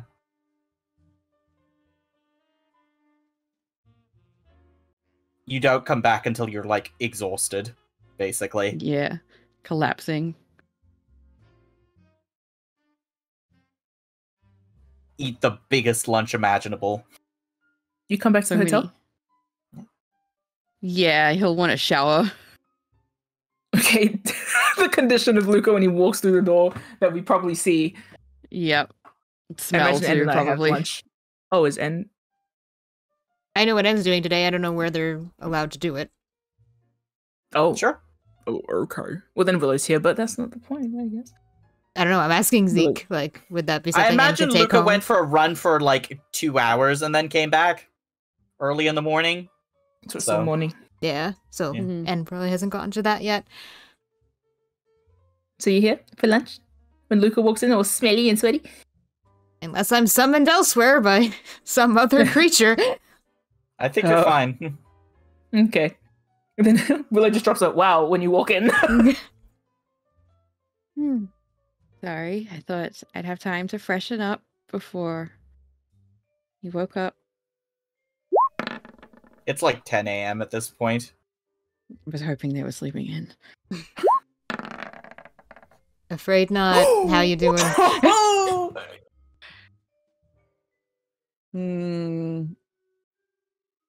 Well, you're better after the Ooh. run. Yeah, I But he actually went do for feel a little- The run because he wasn't feeling so good. Damn it. No, he wasn't. Something happened and he is off kilter. But the nice long jog has put him slightly back on kilter. Yeah. Oh, good. And can I take. think at this point you know the familiar face of Luca, who has needed to recenter himself by pushing himself physically. Yeah, and can take a few educated guesses about what's going on. Yeah, honestly. But considering Luca seems to be doing better after his run, En's not going to bring anything up and just keep on what they're doing, eating probably. Yeah. Willow, let's the smell of tea fill their nose to push out the like sweaty guy smell. Yeah. It Observes at nothing least about is you. like fresh sweat instead of stale Yeah. sweat, which is It's not Yeah. way musty. worse. Yeah, Yeah. but and Luca pretty Yeah. swiftly goes into the shower so the smell fades quite Hit quickly. the showers, big guy. Yeah. Unless you knock out our shifter friend. Nah, I don't imagine it to be too horrible, but yeah. Just It's for the just a- jokes. It's just a whoa. Yeah, just a bit confronting to march through the door. Luca's back. Luca's back. Actually, I'll give it to you for free. He probably takes his sword like into the bathroom Oh, with him. Oh. okay. And watching the sword like trail into the bathroom and go around the corner before the door shuts. And then like watching it and then crunch on some toast and goes back to organizing documents. Yeah. There's a lot of paperwork. I will say, and if you've been doing a lot of the letter writing communication, I Yeah. imagine you picked up Willow's post as well, or like the post for the room Yeah, sure. that morning. Yeah. So Willow, you have a letter from the Gilded Brush Studio. Oh, Oh, this is for Oh. you. I wasn't expecting that. And like makes From a the little Gilded cringe Brush face specifically? as they Yeah. hand it over. Willow will take it and look it over a few times, like they can read through it before kind of tentatively opening it. It is a refund and a sincere apology for the behavior of their employee, and a question of like, would you like this? Would you like to reschedule a portrait with a different artist, perhaps? That's rough for business. I feel like Willow looks it over with such a bewildered kind of look that it's almost a laugh. It's like, oh yeah, I paid money for this. This experience. I paid money for this experience. I paid 25 gold pieces. So it's an apology. So wait a minute. He hasn't. This is before the trial though, so that means that news is going around. He has been arrested, and they are well aware that he is arrested and is going to be put on trial. Willow at this point will probably, I think they're like, I'm not going to think about that right now. And they will look at N and just be like, have you read the papers? I imagine N probably fetched the papers when they were getting stuff this morning, so probably holds them up now. Okay, Willow will accept that off you to look at what's being reported at this time. Forgot for a minute that there is a whole Regal port on this case. Not just Willow and the team. It's like, this is of course it is. Like, it's just like There is nothing yet about the arrest in the papers just yet, but it's probably only a matter of days at best. Okay. So his work was informed separately from Regal Port. But Willow knows now to keep an eye on the papers. Because also it takes time to it takes time to write things. I feel like in our current information age, we perhaps take for granted how quickly we get news. But this is industrial era, so yeah. No, the question was just how did they find? Like, did they find out with the rest of Regal Port, and what are they reporting in terms of like what Wolfred did to Willow? Like, Willow's just checking what they know about that. I think give me an insight check on the letter.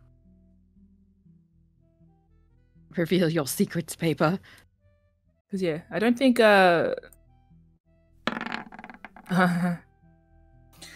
it's vague, but if you would like to get a second opinion on it. Sorry, I hit that by accident. That. Thank you, that was a misfire. What were we saying?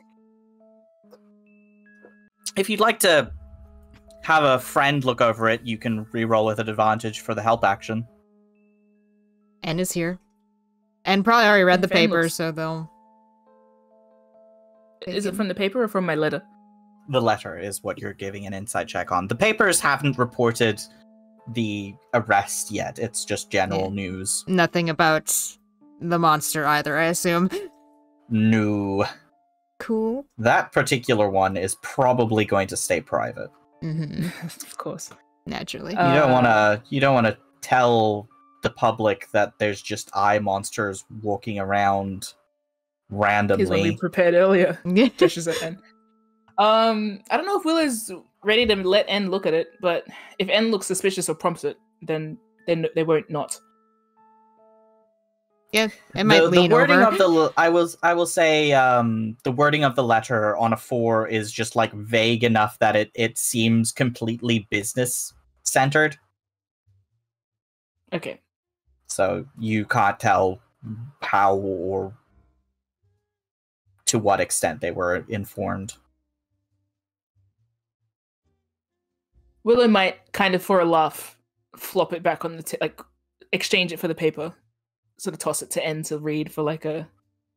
Yeah, I think it does make N laugh, because it's just such a ridiculous note to get after what we just went through.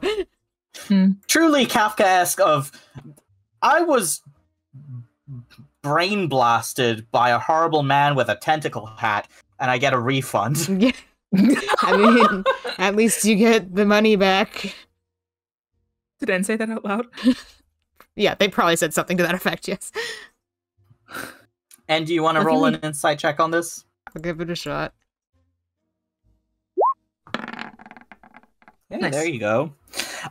Literally, the employers probably do not know anything about what happened. All they know is that Bartosz was arrested for serious offenses and is to be put on trial and will likely not be able to complete any of his outstanding work anymore. He'll not be returning, and he did not put in his 2 weeks. No. Wolford did, though, put in his sick leave. He just kind of underestimated how long he'd be off. 100 years. Severance package. Severance? Yeah, his helmet from his head. Oh, man. Oy. Anyway, Yeah, Willow so has a check for 25 gold pieces. And an purely apology. business. Purely business. It's a business apology letter from people who don't know what they're apologizing for. Willow almost throws it in the bin, but at the last second, they're going to just shove it into their pocket along with all the other trash. It's just, yep. So it goes. Yeah. I mean, keep the check. No, they'll pocket the check in their wallet or whatever, but like the rest is going in their pocket. Yeah. At least the helmet isn't there anymore. At least there's that. That is in a safe. Yeah. And N knows that they're apologizing We vaguely, hope. but I feel like my 4 insight is kind of like I don't know how they found out. I don't know what they know. I'll I keep think, my eye on it. I think N probably tells you Yeah. that it's like they literally just got the notice that their employee was arrested. Yeah. Hmm. That was in saying it's strictly business, and then they would have detailed Alright. anything further on that. It's cool. Willow's not really thinking about it. Anything else on the 7th? I The believe night I was before the trial? gonna go through Alonzo's stuff. The 7th. Oh, yes. Yes. That's the thing that I forgot to write. We can work with it. I believe in you. I mean, he's a monster. How much stuff could he have? Plenty. Okay, so tell me what you're looking for, and I will tell you what you get. You're Well, probably with Brina on this one. cool.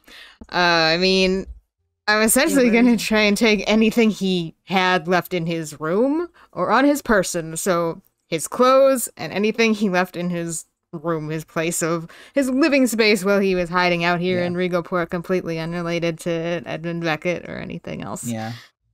Definitely wasn't in that hotel. Definitely didn't see me eating eggs. Absolutely not. He was not staying at the Crown after Edmund Beckett left. It seems that he was staying at a different place that was like much less expensive and prestigious. Wow, Edmund really treated you like dirt, didn't he? It's like a Holiday Inn situation. It's a business hotel situation. My statement stands. When I'm in Town Hilton, when I leave Formula One, goodbye, bitch. You're getting a downgrade. But yes, and would have wanted his place like swept, Okay. and anything he was Yeah. keeping there, and anything he was Yeah. keeping on his person. So give me an investigation check with advantage because Brina's helping you. Thanks, Brina. Yay! Are they at the actual hotel? The motel. Wow. I'm not gonna stop looking. Yeah. I have all day. You pour through his stuff. I think on an 8, it's just that there wasn't a lot there. All of his stuff seems to be mundane. Even Brina's like detect magic and sweeps of that sort of stuff reveal that for all intents and purposes, this is an ordinary room with ordinary clothes. Whatever magic he had on him that was the disguise was probably on him innately. Yeah. Well, what I'm also think go ahead. I think at most the after the execution you found that like he had a like pendant of alter self or something like that. That was the transmutation magic that was giving him the humanoid disguise. I would also be looking for like ID of any sort that he should have had to carry with him to do things. I know because I forge ID for a living. Yeah. Yeah. I think there's like some basic correspondence, maybe like a stamp or something of like stationery from Edmund Beckett and that sort of thing. So maybe stationery that matched up with the note that we took from Meryldane's? Yes. Cool. That's not nothing. Yeah, so you have some note paper, some stationery, that sort of thing. But the sort of thing that like would be easy to grab and forge, let's say, even if this isn't a forgery, it's the kind of thing that like somebody with enough preparation could easily steal from a room. Also, I will say that Brina managed to get a copy of the sending that was sent via the post. So sending is basically like a 25-word telegram in the purposes of like sending it via the post office. So it would have been a message transcribed at the post office, given to a person who could cast the sending spell either as a ritual or some other way, that would be sent to the post office in Sharn and then delivered as a transcribed note to Edmund Beckett. You read the sending spell and it seems completely vague. Like it's a whole lot of nothing, of like conducting your business and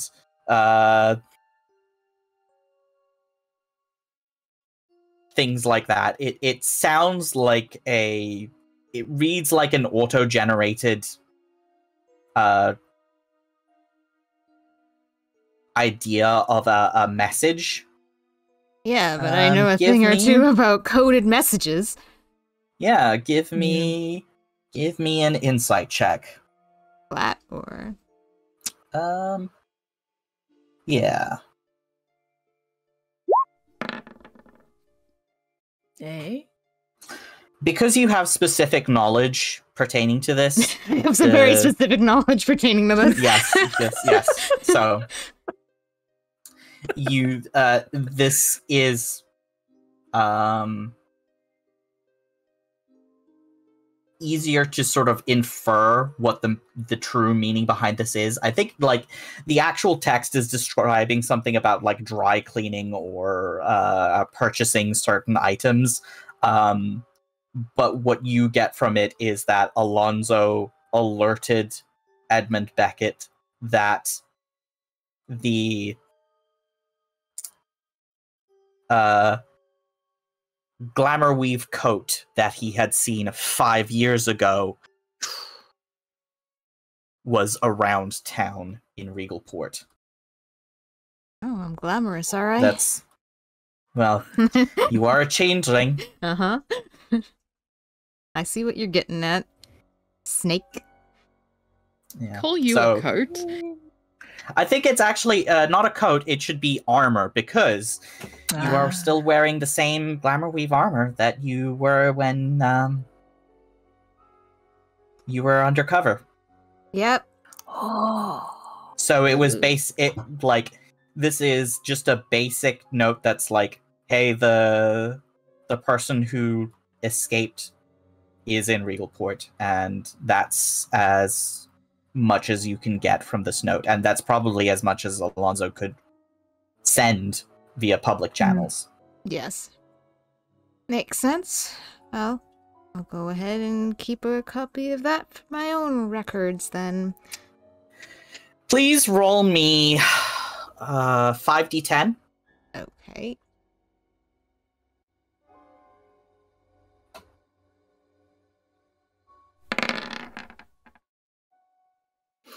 Oh. 230 gold pieces is how much spending money Alonzo had in his room.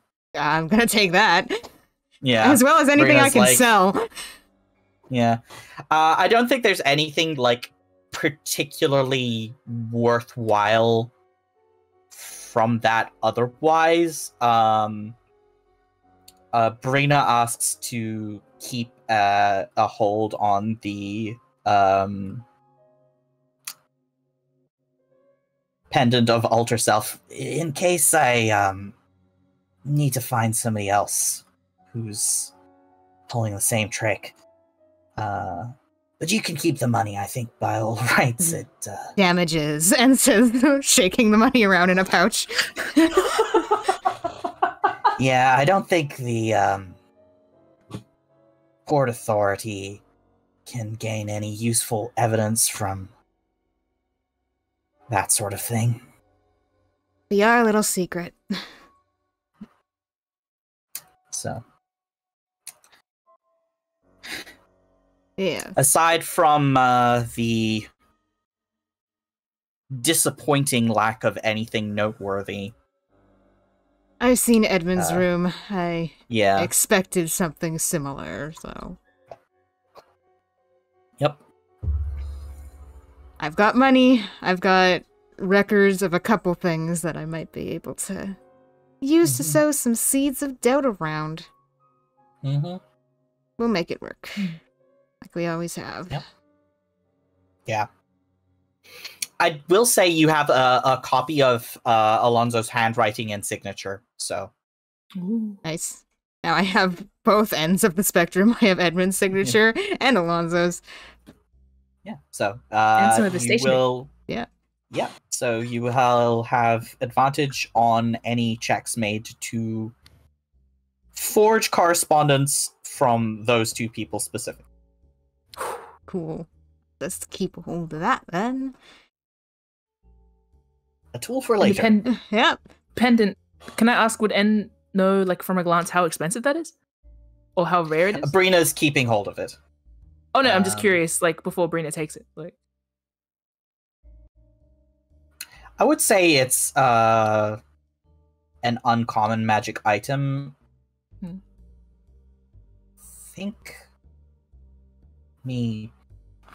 Yeah. What M probably asked for in exchange was like pretty much a Brina signed note about this evidence if they don't have the evidence themselves, but would still like to present this to someone as a thing, then something Yeah. Madani, signed.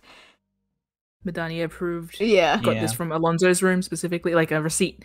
Yeah, Yeah. essentially a receipt that they could use that would be essentially just as good as having the pendant itself if they wanted to Yes.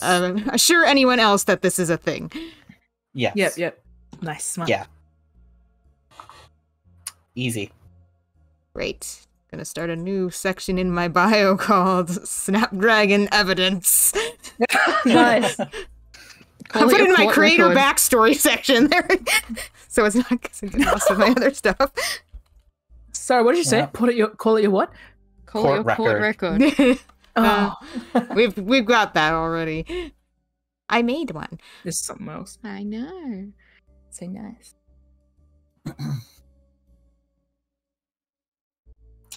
So that's what you do on the 7th.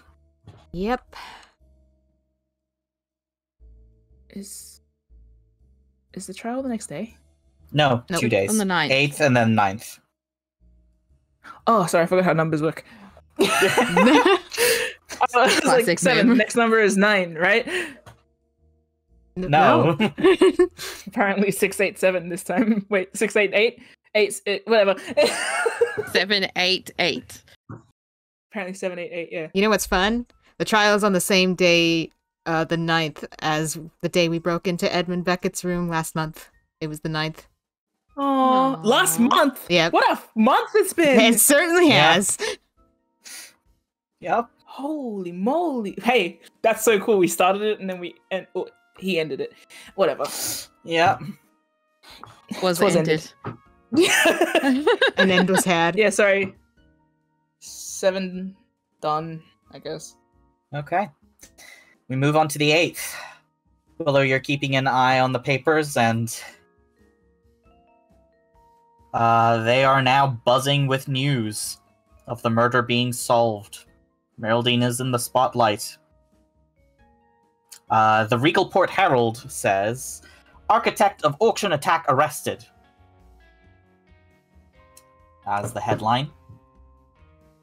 There is a brief front-page article that the culprit believed to be behind the terror attack and murder at the Grand Auction Hall has been arrested and is awaiting swift trial tomorrow on the 9th. The culprit has been handed over to the town guard thanks to the efforts of the Badani Inquisitive Office, a local sub-branch of the Warning Guild here in Regalport. Reekers can anticipate full coverage articles in the days after the trial.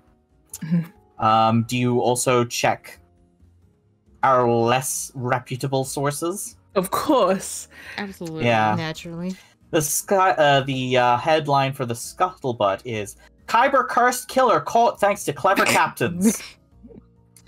And it is making up wholesale fabrications about Captain Frostroot having deliberately played the villain in the public to lure out the real killer to claim their work, and also that she was involved directly in the capture of the man who is a dwarven Kyber cultist that fought in the war on behalf of Karnath against Ciri, which is just straight out wrong. Fully nonsense. Oh, boy. Wow. Whoa. Willow gets a headache. They read the news and then the non-news, and it's just... And this fan fiction. Just absolute bullshit. Usually Willow keeps the scuttlebutt. Oh no, they will. They will. It's probably discarded somewhere in the actual... Because I don't imagine them going outside. Yeah. Somewhere in the hotel. Willow just picks it up, looks at it, it's just like... Ugh. Pockets it. Yeah. It's true trash. Yeah. Again, it is written in that style of, like, always implying things so that it has some degree of plausible deniability. Everything is couched in believed to and suspected Allegedly. of and that sort of thing. So, Thaddeus can't get arrested for defamation, because I never said that, bro. It's just implication. Yeah. No crime here. Yeah. But it seems that to some extent the zombie attack and the murder are being a little bit conflated, Yeah. which is fair. Yeah. Warfred is being charged for obstruction of justice by knowing about the plot and not stopping it. And in fact, using it to his own ends of doing crimes. Anything else that we want to do on the... outside? Sorry, is there a bustle around, or is it just kind of like... I think it's... I think it's a little bit business as usual. There's like a little more clamor, I would say, around the whole of the Port Authority. I think it's probably going to be a well-attended trial. Feels weird. It feels weird that the paper's like... It feels weird not to... Willow's feeling weird.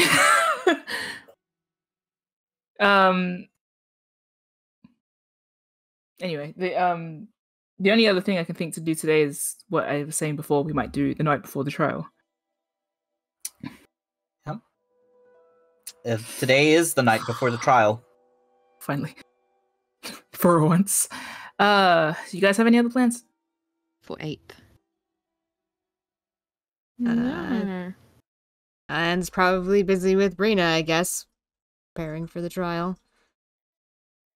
Luca as well, maybe. just keeping himself busy, even if he's not actually doing anything of use. Yeah. I imagine you're helping Anne and Brina a lot of like making sure everything is in order. It's a lot of Yeah. like last minute questions from the prosecution about what exactly happened.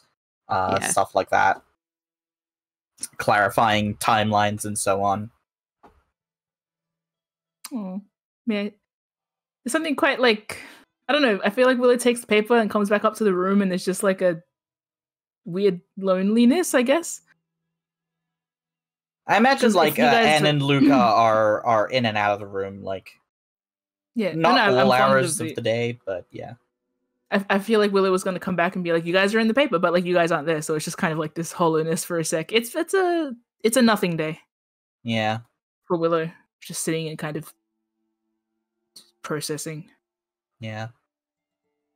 You've been really going through those Broken Compass books. Yeah, I think Willow today is the first time they kind of like bring out the Tarek poetry book, but I don't think they're ready to actually read it. You just look at the cover. Yeah.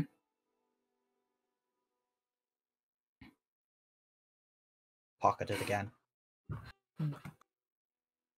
If Willow lets him, Luca might be reading the books as well, but he's probably a Yeah. lot slower. And every time Willow finishes one, they'll probably stack it on his bedside table. Yeah. He's still on the I don't first know. one. Yeah. I don't even know how many Willow has. They probably like they didn't buy a book set for themselves. No, I think you've got like the first 3 and you've been going through like half of one a day. Yeah. Because I keep 'Cause- spacing out and like Yeah. losing myself in thought for 3 hours while holding a book. Yeah. You're not like actively trying to read, so you're kind of letting it sort of just wash over you. Hmm. It's just interesting enough and very lighthearted. Hmm.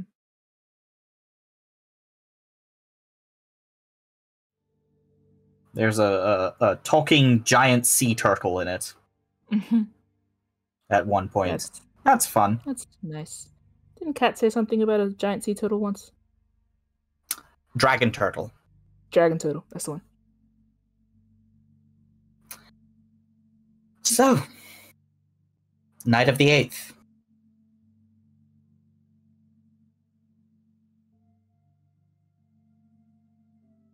Anything else happening before you guys go to bed? Oh, I'm gonna. I think when you guys come back, Willow's probably like. I imagine you guys go for another little late one, then come back at nighttime, and Willow's probably sitting at the desk with a little box on the table, just thinking. Is it cake? No. I think it's a little bit small unless it's a cake for ants. Ants that Oh, eat we metal. don't know. Think of like Oh, wait, a ring box. It's a jewelry Ah. box, yeah. Did Luca ask that out loud? Yes. Is it cake? Yeah. Maybe a tiny little cake. And instead of Okay, only if it's a okay. cake made for ants. Oh, okay. I didn't know you guys. Just a background question. But we're in the room now and we're looking at Willow despairing at the table. Not despairing, just flat. Maybe it's for me. I like jewelry. I have my suspicions, but Willow's going to bounce off what Luca said. Actually, it's for Anne. I think Anne looks at Luca like, I hope you're not making something out of this, because this is very much not something. The lead up to this is very much probably not what you're formulating in your brain. Willow's gonna It's just open the jewelry confusion. box now. You And don't actually say- have to open it because the top of it is glass, so you can just move it so that people can see. I know. I want to hand it to Anne though. Mm-hmm. So like Willow's opening it now in advance, Mm-hmm. and we'll bring it over to you guys and show it. And kind And if of Luca goes to touch it, they will swat you away. You see a little hinged jewelry box with a glass top and a black felt lining, and the silver tragedy pin sort of haphazardly dropped inside. Yeah, and leans to look closer at it. This is the first time they've seen it since their flashbacks, actually, because they didn't see the one on Edmund, and they didn't see the one on Warford. That was Damon and Willow. So this is their first physical encounter with the thing. I think they feel a bit of a shiver up their spine, just almost instinctive. It's smaller than it is in your memory. It's like... I'm trying to think of a good comparison. I would say it's like maybe half a centimeter wide. It's tiny. So, and this is like, it's actually, I can tell it's smaller. It's not like, this has been my nightmare for years, so it seemed bigger in my head. This is like, this one is distinctly different from the ones that I remember. It's not an illusion. I was leaning more in the sense of like, it is smaller in person than it was in your memory. Okay, so it is like, I dreamed it as something more immense and more all-consuming and oppressive. Yeah. And now seeing it, it's so small, just like Alonzo on that chopping block about to lose his head. Yeah. Yeah. This is my train of thought, you see. This is how I climb my way back out of the little shiver down my back. In the middle of all these dramatic scenes, just your grandpapa energy is so... It's how I cope. Yeah, thanks. You start a group whose pin is so sad looking. Look, ask this. Yeah. Gee, I wonder. I thought they... Makes a face. Enjoy what they do. Why would they... Well, obviously they enjoy tragedy. And is gonna, like, reach to take the box, not take the thing, but they are gonna take the box and hold it and look closer at it. Willow's probably gonna pull back by instinct. And before you even get close to it. Like, it doesn't make sense, but just they're a bit, like, on edge. Before you touch it. Before you inspect it. Yeah? It is a failsafe. If handled closely by somebody that does not belong to the cult, then it will dissolve and lose its form. Seeing as Warford's trial is tomorrow, and I'm not entirely certain for how much longer he is going to be here with us on the material plane, I wanted to test something. Willow looks really, even without insight, Willow looks really guilty for even suggesting this. Well, and hands their palm to Willow. Go ahead. Let's give it a shot.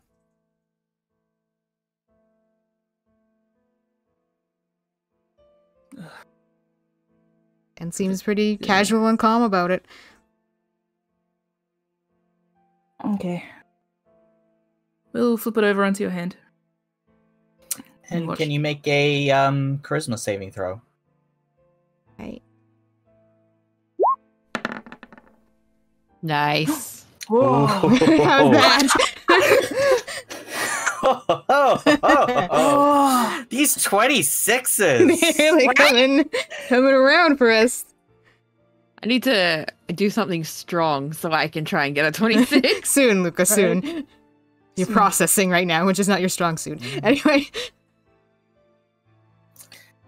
The silver pin falls into your hand and it's small, light, a little bit cold. There's a sharp point to the back. You hold it. And nothing happens. And grins and rubs their thumb over the surface of the pin to feel all its nooks and crannies and grooves. Yeah. Tosses it a couple times and catches it. Oh, look at that. That's convenient. Certainly is. Especially if I want to, impersonate any particular person in the future. And you see a whisper out of the corner of your eye. I don't trust this. We should look a little more closely. And raises their eyebrow at the wall. And then, like, shrugs, yeah. Shouldn't get ahead of myself, even though this is exciting. Someone's gonna open their palm back up and look at it.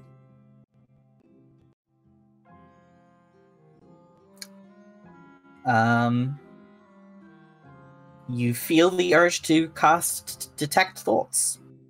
Oh, interesting. Then I shall, I guess. And he's gonna, like, hold up a finger to Willow and Luca. Kind of like, hold my drink, but more like, if I pass out in a second, just be aware that I'm doing something. Yeah, countering your grin, Willow looks quite grave, and they're watching very closely. So, D-dubs. Cool. Yeah.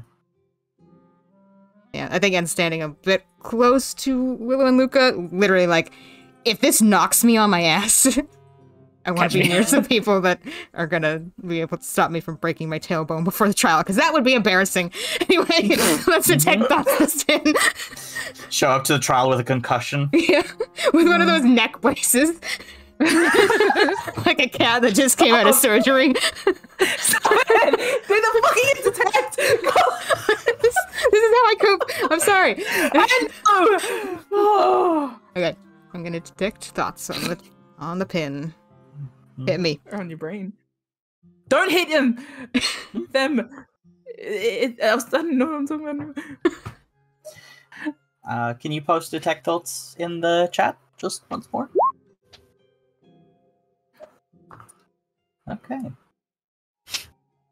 So, you cast Detect Thoughts, and while the pin obviously doesn't think, you can feel a thread of psychic awareness through it.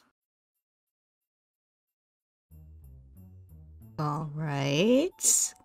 Can I identify what that awareness might lead to? Like, is it transmitting something back to someone else, or is it just like, this pin is aware I exist now and this is a contained thing, but there's something alive in this thing, essentially?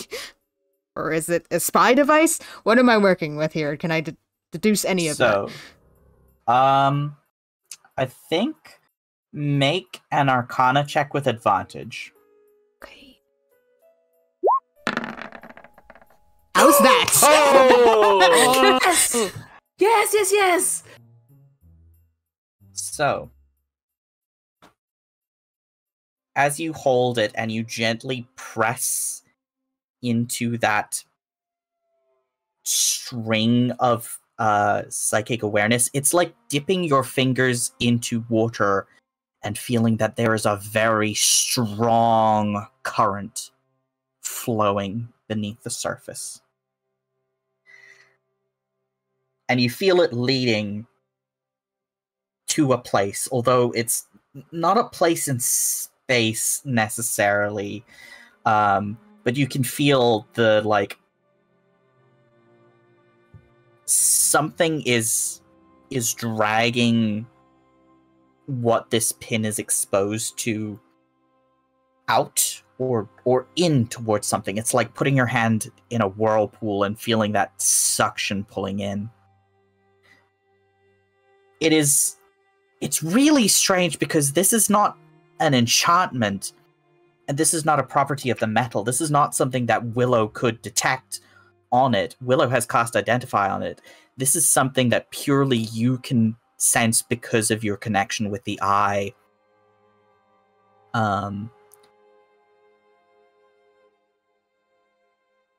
And on that 23, that nat 20 Arcana check, you sense that the way these pins work is that the people who are indoctrinated into this cult and who are wearing this pin at the same time can identify each other in a room without talking to each other, and that their experiences, that they're connected somehow to something that is sort of sucking their thoughts in like water down a drain, that their experiences naturally flow into something. via this pin. It's not as conscious as actively seeing through something. It is much more dreamlike, much more subconscious than that.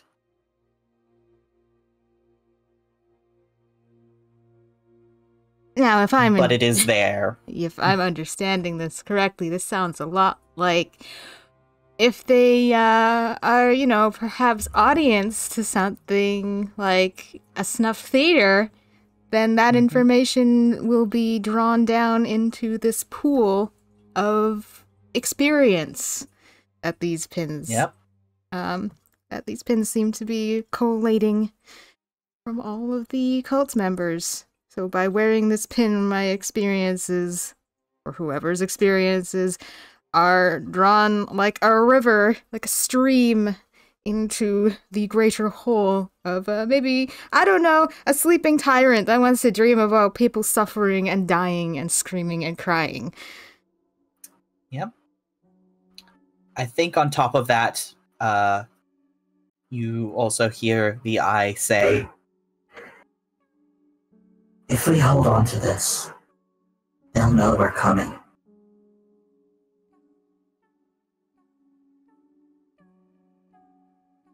Yeah, there's a lot of other stuff. I'd rather they not. I think we've had enough conversations about this to know where I stand. What do you want to do with it? I think it's fine to let it be destroyed. Yeah.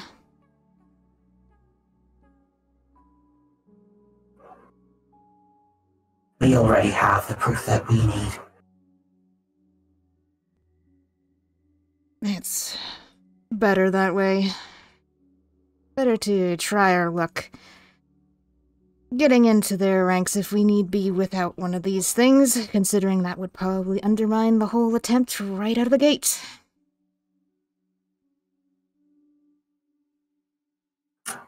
I don't want to give them more than what they've already taken from us. You and me both, buddy. so, Yeah, and kind of comes out of a trance at that point. Like their eyes open. I think they looked like they were sleeping, standing up. They they blink their eyes open and take a sharp breath like they're waking up. And look around. See where they are now. still in the hotel room with Willow and Luca. Yeah, scratch what I just said, actually, and then it's going to plop the pin back into its case and click it shut. Probably best if it goes out with Warfred. And we'll hand it back to Willow. Willow. It doesn't take it. They a bit taken aback by that without explanation. Why? And looks at the pin again, and it's gonna go and place it on a distant, like, desk and come back over. Yeah. Let's just say it's, also works as something as a spy device. Willow's going to want more than that by justification. Like, and rubs at their brow. They feel like the headache is coming back. oh. It's fine. Look, wow, it's a long story. The pin is connected to something.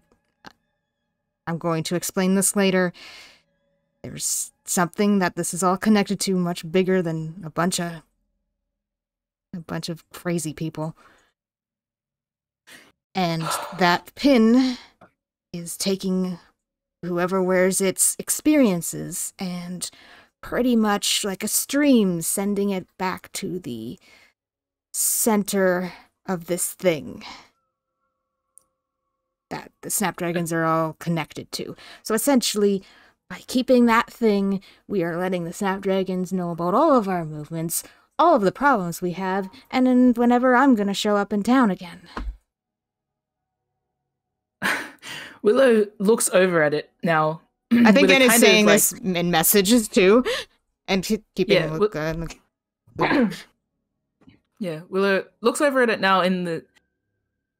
You know how they did the best detect magic that they could, and they couldn't determine Warford's helm? And now they've done identify, which they're very comfortable with, and they did the best they could, and they still couldn't identify this angle as well. There is something kind of like...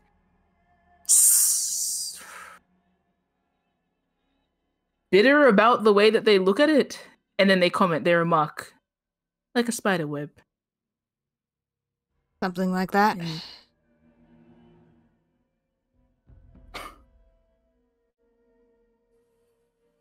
If you can, write Okay. down a detailed report on the thing, and we'll keep that instead of the pin itself. Maybe I can make a rubbing.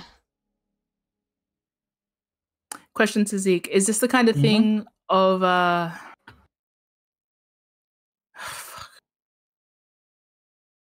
is this the kind of thing where the vibe of when it melts it will hurt, or is it just like it'll melt?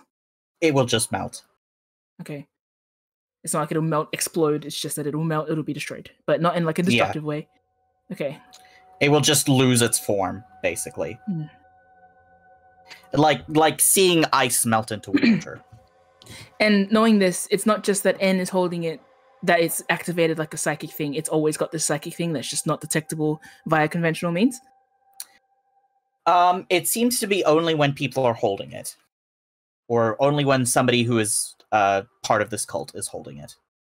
Then So couldn't... theoretically, it could just go into We Willow's keep- pockets and stop transmitting. The thing is that, like, a microphone in a room where nobody is talking is still recording. So it's still Okay. not safe. Yeah. Yeah. It's an open line. It's an eyeball. Think- I think N will describe it as. It's an eyeball. So I describe wherever it as the web. wherever it's placed, it will see. Luca puts his hand over the box. Willow, I think on that note, so there is pretty much no other option right now but to destroy it, or let it be destroyed. Yeah? That's the impression That I've been given by seems- N? That seems to be the smartest move. Then again, you don't know what this is feeding into, and you don't know how much of this information is being parsed consciously. Yeah. N has Um, been very adamant for a long time, though, on their own. I don't know how much they've let onto YouTube, but with the eye about we don't want any surveillance whatsoever. Not from Yeah, you. yeah. And has been very Yeah, adamant so, about yeah, not taking that so- risk.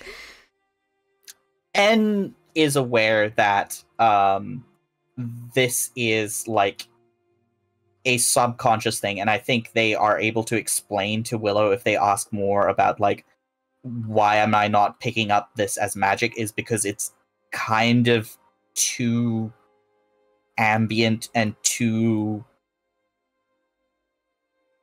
I would say, basal to be described as magic. It's pure psychic stuff. It's like tracking brainwaves, like it's Yeah. not Yeah, a science a we've genetic perfected yet. field. Yeah, Stuff it's like trying to do detect magic on, say, like a magical creature. You just Yeah. won't get anything because it's just background radiation. Yeah, frankly, with this conversation happening, I think N is actually going to just pretty much say out loud, not out loud, but in message, Say- admit to the other Yeah. two, I have reason to believe there's a giant beholder sleeping under Sharn, and I have reason to believe that's what it's feeding into.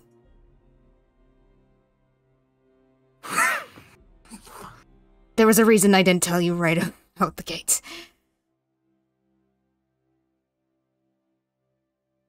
Luca slides the box into the desk drawer. Stop touching it! Why are you even over there? I put it on the farthest desk. Luca just pacing across the room to adjust the thing, comes back, paces across the room, puts it in the drawer, comes back. I do like imagining Luca like glancing down at it and like tilting his head at it through the case. Since we didn't let him have a look at it. Not that that's the point. You just told us what? That's troubling. Yeah, you're telling me. And shakes their head So and like now- rubs up their brow some more. I'm now picturing like a funnel, but all the walls are lined with these things, and the funnel is all feeding down into the. The beholder beneath Sean, apparently. The eye of the storm? Eyes going up into the pipes. Oh, thanks, Zeke. Up into the pipes, did you say? Yeah. We can deal with this after the trial's done. Obviously, I have some things to tell you, and this kind of expedited the process. I was hoping to, make it a bit of a smoother exchange, but we're here now. It makes sense. This is the best way I can explain my theory. Luca nods. Slowly. In Willow's mind, they're thinking like, this might be the only one we get our hands on in a while. I can't analyze it up close, but I also don't know if I can ask N to take precise measurements or anything like that. Because if N only wants to keep it for disguise purposes, I can make one, but it won't have the same resonance. Yeah, that would be the thing. It would keep up But appearances, but yeah. Yeah, you might not even need to be convincing someone from the cult. This could be for other purposes. Yeah. Trying to invite someone to the cult. Like, Yeah. It's like there's ways to use this in the future. It's just... Yeah. And just suggested making a rubbing, so N's not against handling it briefly, like they just did. So, like, they'll take measurements if you want them to, though they want as much evidence of this thing as possible without keeping the thing itself. So they'll take the risk of, like, I'll handle it for 5 minutes to take down this documentation, and then... You can even make a wax mold of it. Yeah. Yeah, so N would be okay with that. It's just like, I'm not carrying this around further. But I will... Yeah. I don't want to... N definitely doesn't want to just destroy it, like, haphazardly without too much care. They definitely want to...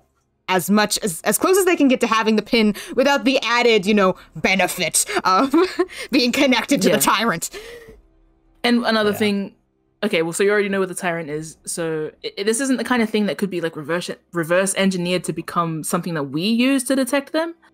No. Like to be drawn to them. This is just like like other people from the Snapdragon, like a radar. I think this is a network thing of like, if you are in the network, you can sense other people in the network. So it's not going to become a thing that N can use to sense other people in the network, because that's the part that's. I think yes, but then they'll also detect the implication is more that like this is a power that N is well on the way of honing by themselves, that they don't need to have the risk of like already putting themselves on the radar to other people. Yeah. Yeah. Okay. So, okay. I think Willow's just going to plainly ask, especially after that little drop, they're going to... That's big. So, back to... Yeah, and nursing their head back again. to what we were talking about. Willow's just going to ask, and would you like us to destroy it? I would. Fine. Before we destroy it, we won't be waiting for Meraldine to do the honors. Could we take some measurements? Yeah, like I said, I wouldn't be against taking a rubbing, just anything that gets us closer to having the thing without possibly blowing our cover. Willow will nod, and then I think they'll go set up their stuff, like their usual things for Anne to use to get measurements. Yeah. Oh, let me go fetch my calipers or whatever. Oh my god. Let me have a closer inspection. I hate this. And we'll give you all those pieces. Maybe even the melted wax. Yeah. To create a mold. Easy enough. Easy enough. I've forged things before. Yep. Maybe not quite like this, but... Yeah. I think it is easy work. Willow has all the tools that you need, and whatever they might not have, you probably do. Yeah. You take accurate measurements, you take a rubbing, you take a mold. You have like at least 3 different versions of this thing, so even if one of those forms of copying it gets destroyed, you can... do it again. Yeah. So. I think when all's said and done, is there anything that happens during or? No, I think N's Nope. quietly working. I think N is specifically being as quiet and unemotional as possible while handling this thing. Yeah. I think, yeah, Willow's probably just leaning on the edge of the table watching to see that it's all done as meticulously as possible. Yeah. N's like, specifically, I'm not going to be happy, I'm not going to be sad, I'm going to be flat while I'm handling this thing. I want to give it nothing, no emotions.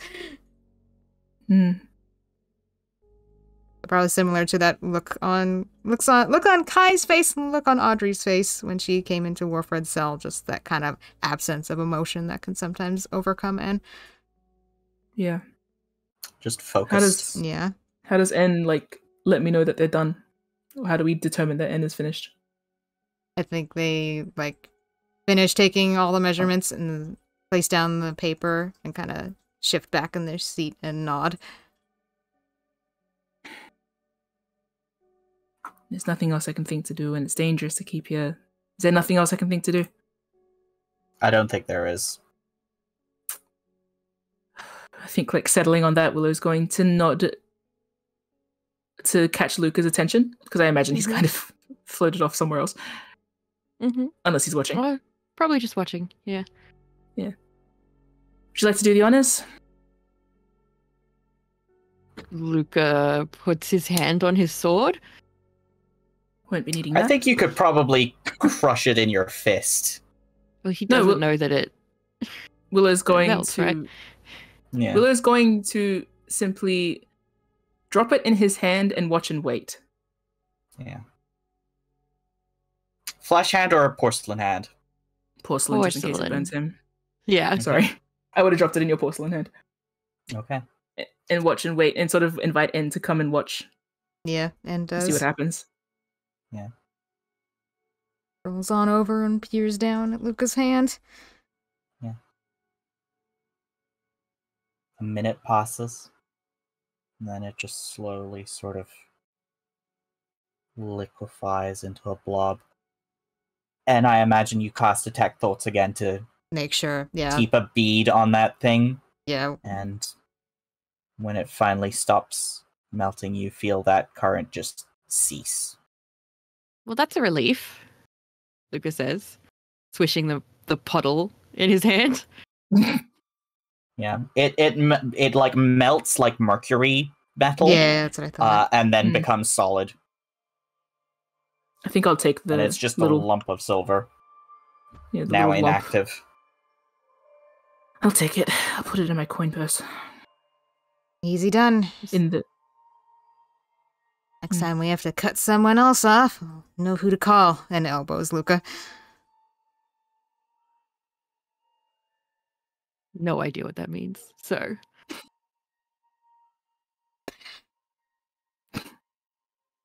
And is saying that next time we need to destroy a pin, so maybe we meet a Snapdragon and want to cut them off from accessing the network, we can just put the pin in your hand.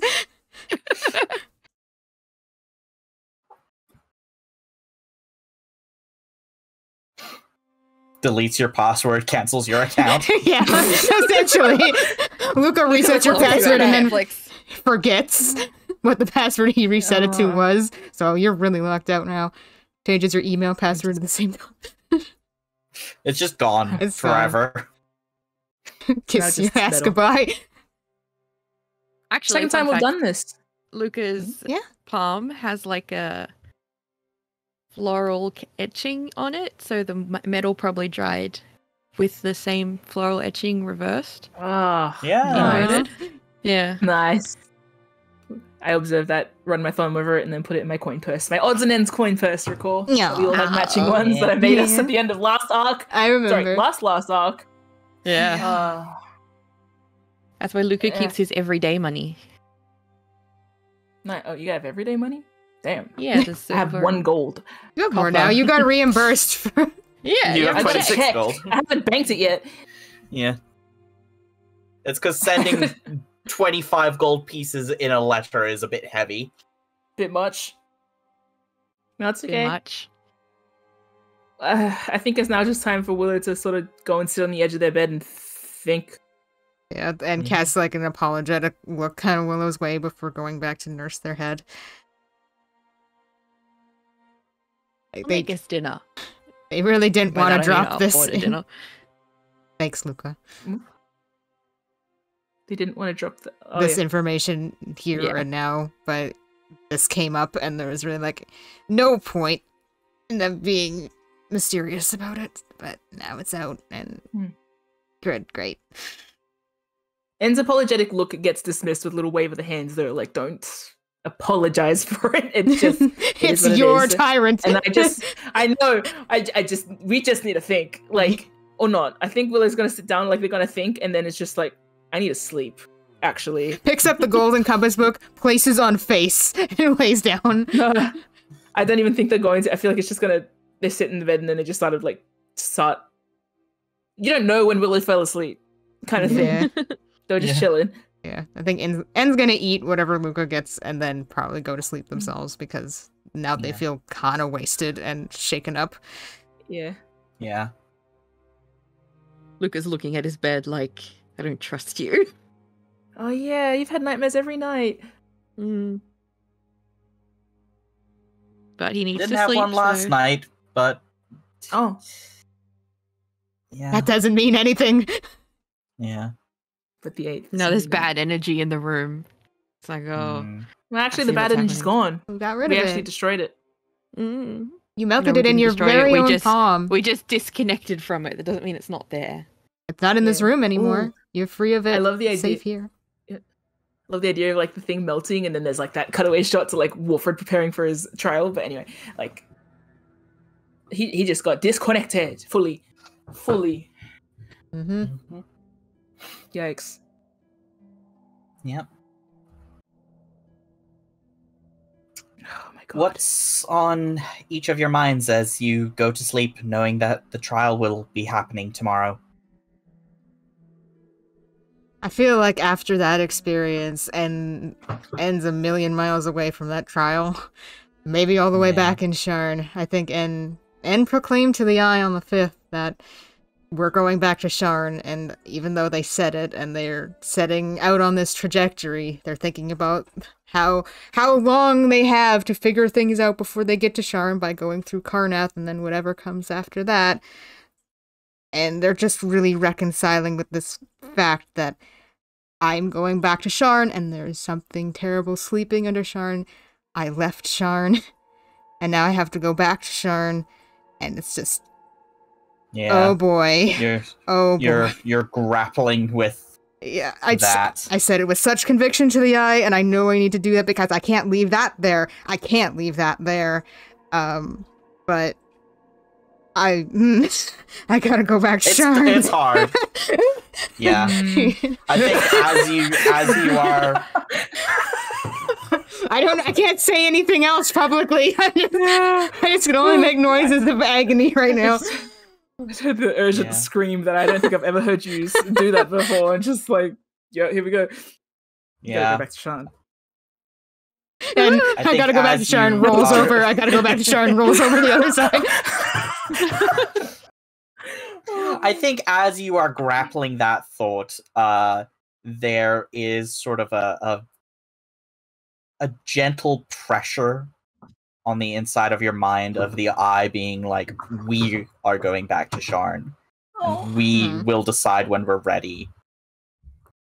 And that's sort of like it's in the future. This is tough. I'm with you. The things you're Mhm. feeling aren't wrong. It is tough. Friendly. We will get through this. I think that does So, relax them a little bit so they can sleep. yeah. So, even as you feel the enormity of your future pressing on you, it is not crushing you. Willow, what's on your mind the night before the trial? If anything. Yeah, there's something. Yeah. So, like, Willow, I feel like N described it, but there is still a vibe of, like, coming away from this empty-handed. It's not quite accurate because we have information. But Willow's not feeling like they accomplished much in this. And not that that's even a bad thing, but I think they're just going back over it like, if this was all I was ever going to glean, and if it was inevitable that Wilfred was going to die, then why did I approach it the way that I did? Why did I bother with the slow build and the carefulness? Like, they of course, they had all of their reasons at the time, but now, upon reflection, they're just kind of like, I am omitted from the story in the papers. I am not overly helpful with what I've done. And tomorrow, it's ending the same as if I hadn't been here at all. That's kind of the energy that they're with. And then on top of that, it's I did all this preparation, I did all of this planning, and the conclusion feels half-baked. Like, it's not quite where they wanted to be with the conclusion. And it's kind of making them think like, I trained with my sword. I didn't even get to take a swipe at him. Did I want to take a swipe at it? It's just kind of all of those things coming together. I took all of the brunt of him, and tomorrow Myraldine kills him. It's weird. Like, Willow's kind of got this. They sort of descend into a darker place of like, I should have just killed him. If I like, it's a. If this was the conclusion, then why did I draw it out? Why did I let it linger? And they're thinking maybe if I just gone in more aggressive from the surface, done what everyone else seems to do, and just start a shit fight, even if it burns down the apartment building. What if I had just attacked Wilfred on sight as soon as I suspected him? Because I was right, and I was right about how we'd end up. He did get cut off as a pawn. He is going to be buried shortly. I am invisible in the eyes of Regalport as it stands. Why didn't I just stab him when I had the chance? Why didn't I just rip this off his shirt? Like, it's all of that kind of dark, settling feeling, plus and what did you do to get this too? Like, what was this little tiny pin that dissolves when it's held in someone's hand really worth everything you did? Almost 13 lives. Your entire life, and it's just like, oh, on top of all of that, the feeling of like, I should have just freaking stabbed you, combining with, I still feel bad for you. Why do I still feel fucking bad for Wilfred Bartosz? He tried to kill me. He tried to kill Luca. It's everything. Should have killed you when I could. And I hate that I'm feeling for you anyway. And that I will still be sad when you get killed tomorrow. That's why they need to sleep, because they're bouncing between those two sides of things.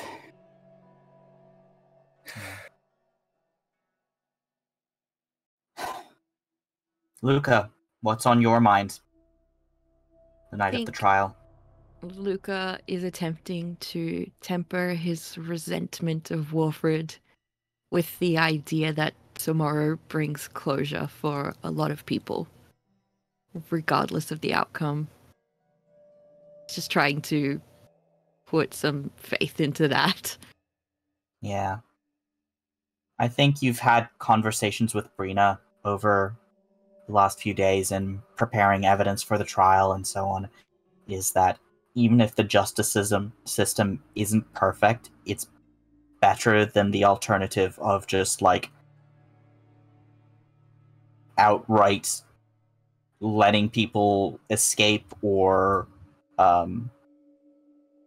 killing them because they are determined to be bad.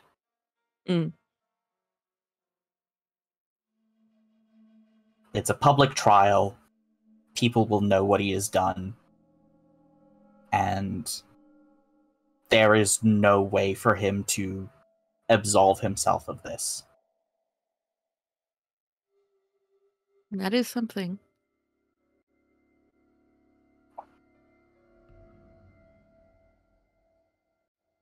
And it's not like he wanted to change. Even if he was a pawn in the scheme of other people, he made those choices. And it is a bit sad. Luca admits to himself, even though he's angry at Wilfred, Mm-hmm. The circumstances are sad. People have died. Yeah.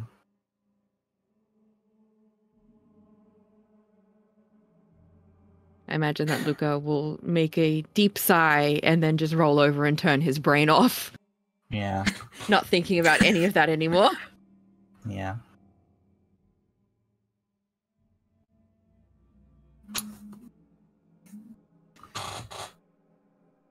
Trying to put it out of your mind, you close your eyes and go to sleep.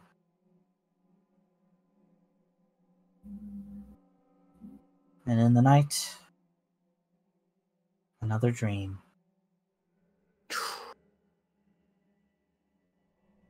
A spotlight on the stage.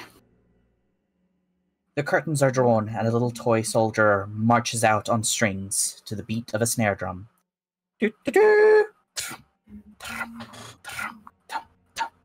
Attention! The strings snap your arms into a salute. At ease! Strings drop, and you hang weightless, suspended.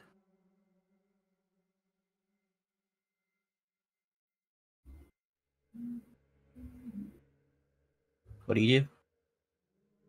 Can I move? Wiggle my little puppet body? Make a charisma saving throw. Oh.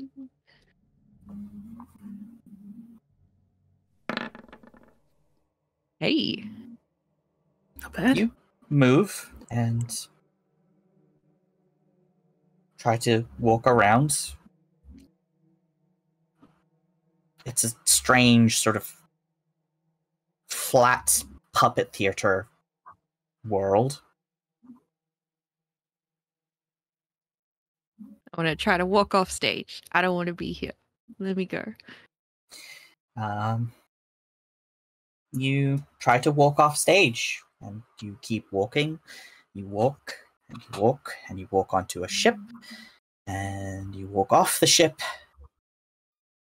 on a different shore, and you meet your friends and your mentor, and then you hear the sound of the drums again.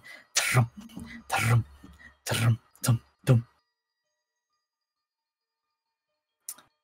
You see the approach of other wooden soldiers, and the strings start pulling at you again.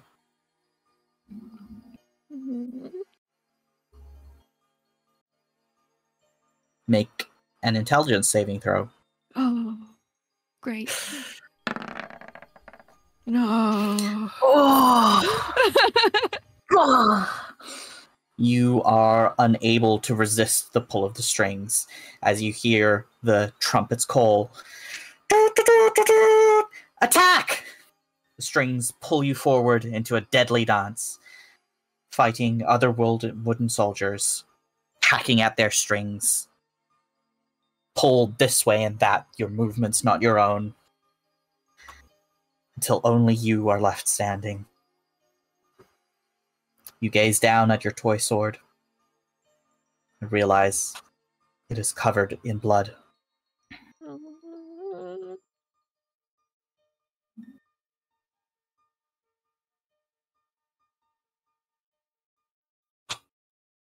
Ninth of Nim. No. No, little guy. On a stage too, just to hurt me. Yeah, under a spotlight. Yeah.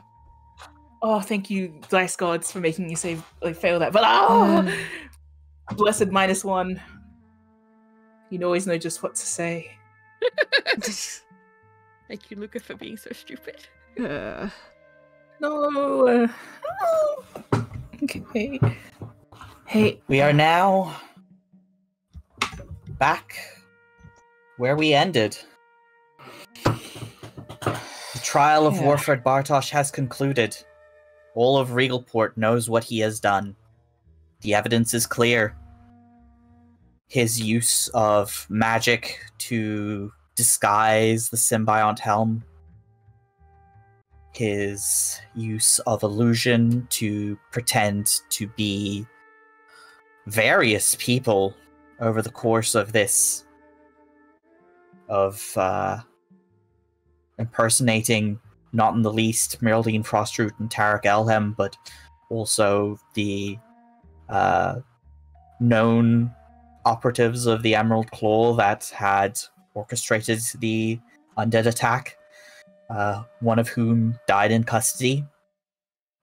You, those of you who have provided testimony, and Brina herself takes the stand to detail out all the information she has gathered on this case.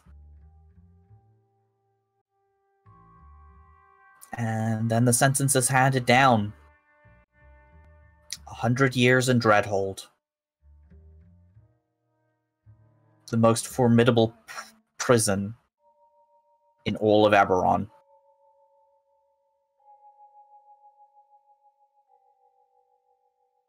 And it is done.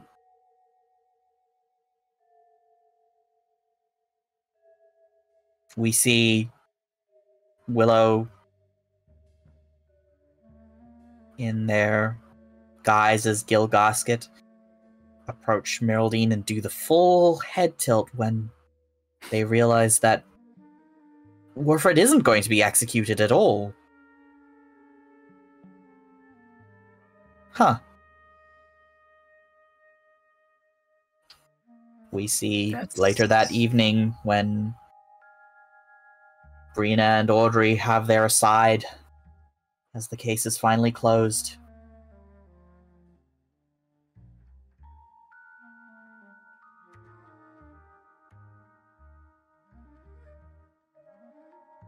What else do we see?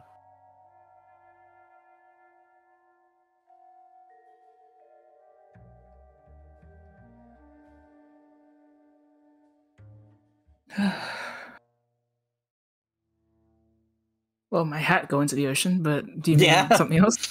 I was asking if anybody had any other scenes that they wanted to do on the night of the 9th. The night is also when N goes to Brina's, yeah? Yeah. So you have your sweet little conversation. I do. Luca, would you like to go see our favorite vampire? Yes. Always. Yeah, you're having trouble sleeping, my man. You know who else doesn't sleep? That's true.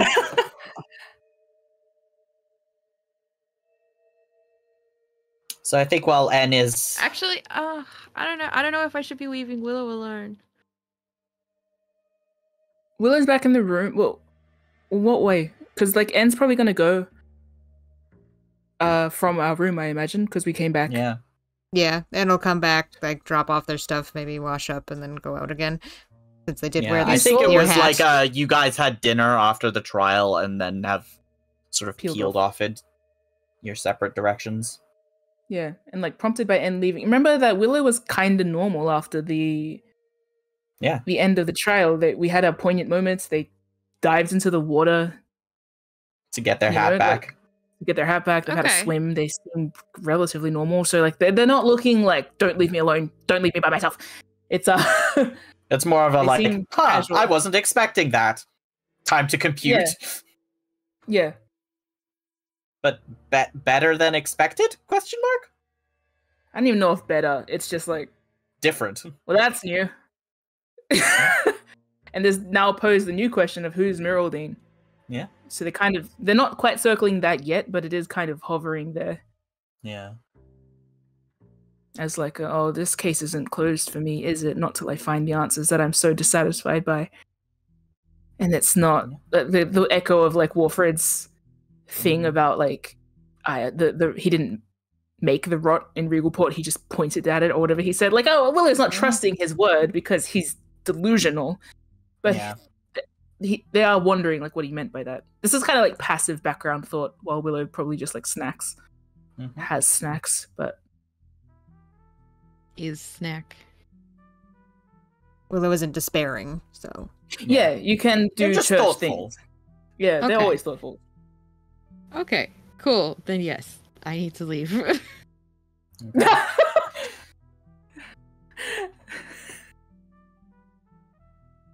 So, you head down to the Blood of Vol Temple. I imagine you've stopped by it several times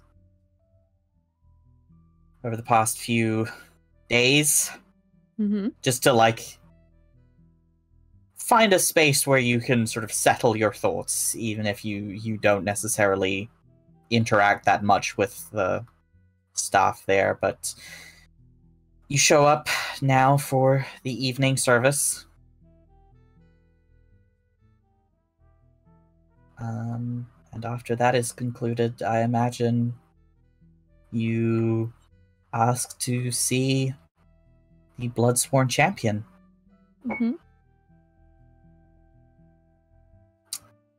And you are given leave to see the man himself.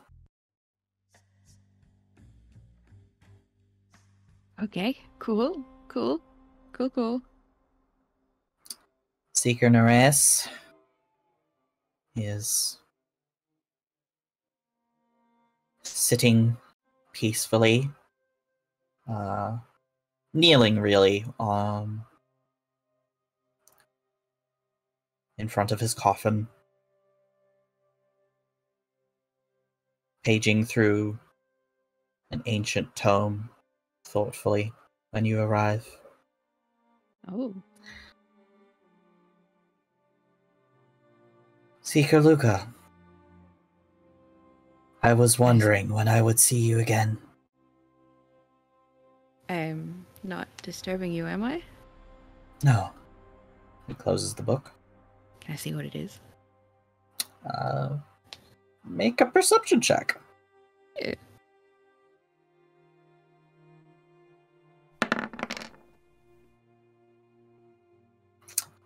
It appears to be like an old leather-bound journal. And what he was doing is examining the state of the flowers that you gifted him that have been pressed into the pages.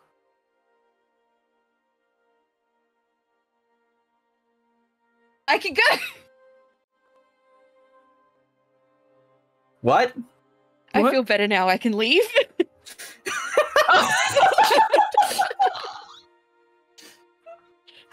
I'm healed. I am cured.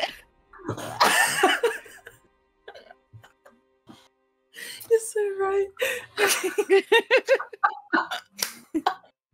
Luca skips out of there and goes back to Elsa. You would not believe what happened. This is all it took? That's it? Yep. He's a simple man. Oh, anyway, so, like, you realize that and perk up a little bit. You get a... The way you reacted, I think it's not perk up a little bit. I think he sees you have like a silly smile on your face. Yeah, I can't even stop it. And a beat too late, you realize that Nereus is staring at you with an eyebrow raised. Yeah. And Luca looks away, like tries to Compose make himself a little more presentable. Yeah.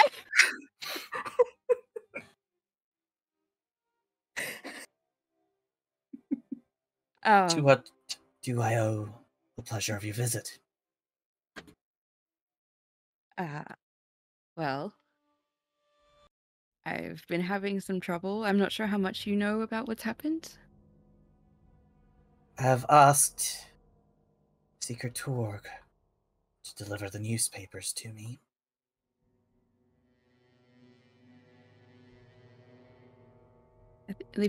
If the vibe is appropriate, Luca might come and sit before him.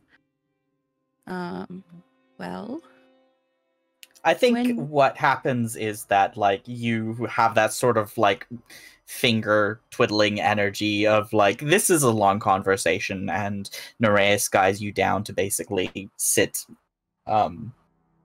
I would say Caesar on like some little floor pillows. They're not Yeah. particularly comfortable, just like across from each other. Yeah. And have this conversation. You want me to give broad strokes or? Yeah, broad strokes is fine. Broad strokes. I think Luca will explain somewhat briefly the events of the case. Just remind him of everything that's happened, and then detail much more vividly what happened on that final night. With regards to Wafradine and then being abused basically throughout the fight.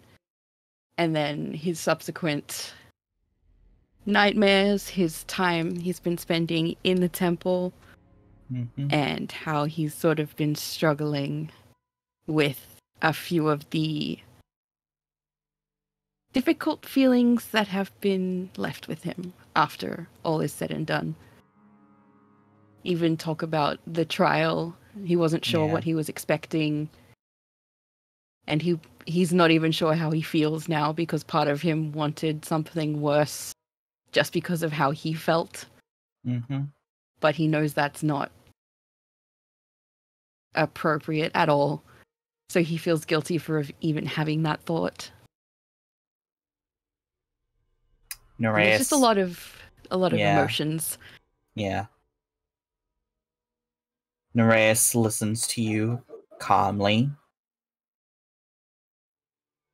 Casts no apparent judgment as you explain these things. And at the end, he says,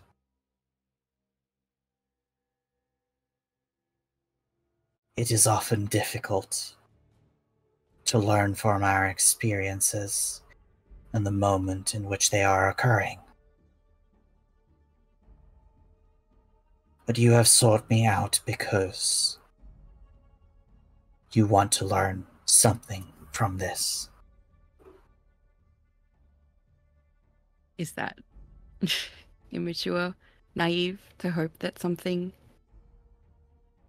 more positive can come from these experiences?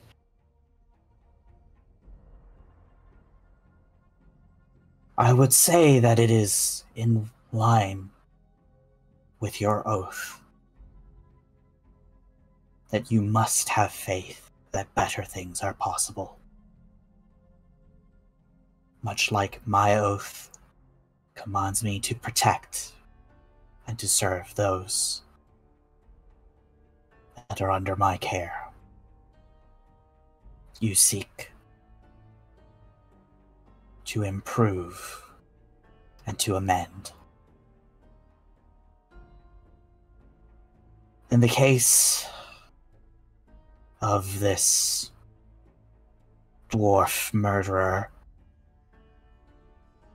it is his own responsibility as to whether he will atone or not. The laws of the land that we live on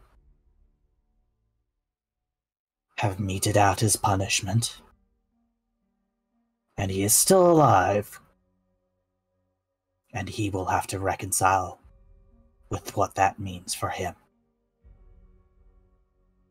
You, on the other hand, must now reconcile what this means for you. You fought to protect your friends. You've laid your life on the line many times in that quest. But you are yet unsatisfied with that. And that is good. It would be a great disappointment were you to fall in battle for so little and so young.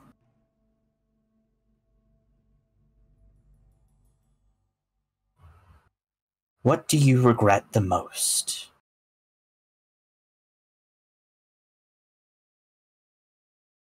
About how you have handled yourself over the course of this trial? think for a moment, Luca looks a little bit stunned, like he hadn't considered it in that way. Where do you find yourself lacking?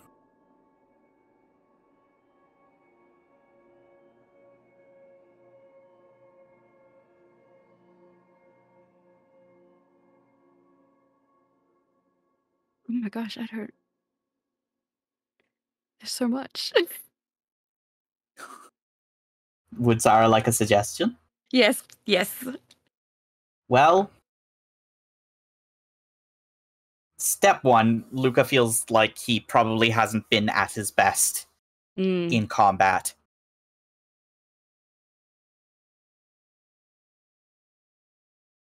Vaelia got away. People got hurt. You weren't as on the ball as you could have been. Through no apparent fault of your own, but you know that you are capable of more.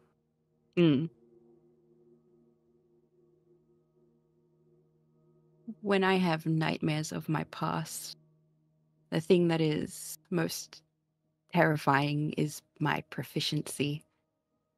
And I feel like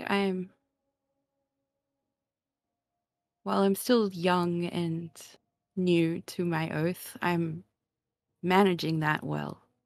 But I think I would like that proficiency back, so I may redirect it. Nereus nods. Good.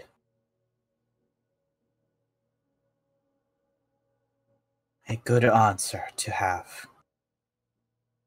You no longer need to fear what you were in the past. You need to seize it and control it. If you are afraid of yourself, you will be constantly fighting your fear.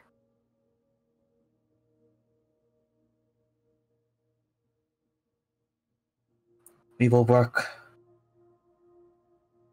on your strengths. Hone them to an edge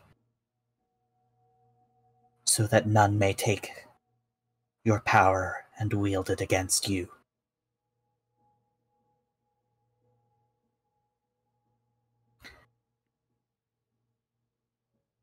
Come see me again in the coming weeks, and we will train.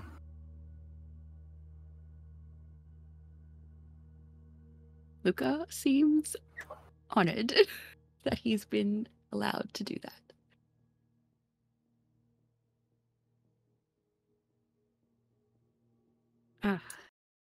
Thank you, champion. It has been a long time since I've had someone to train as a paladin. I look forward to putting you through your paces, Seeker Luca.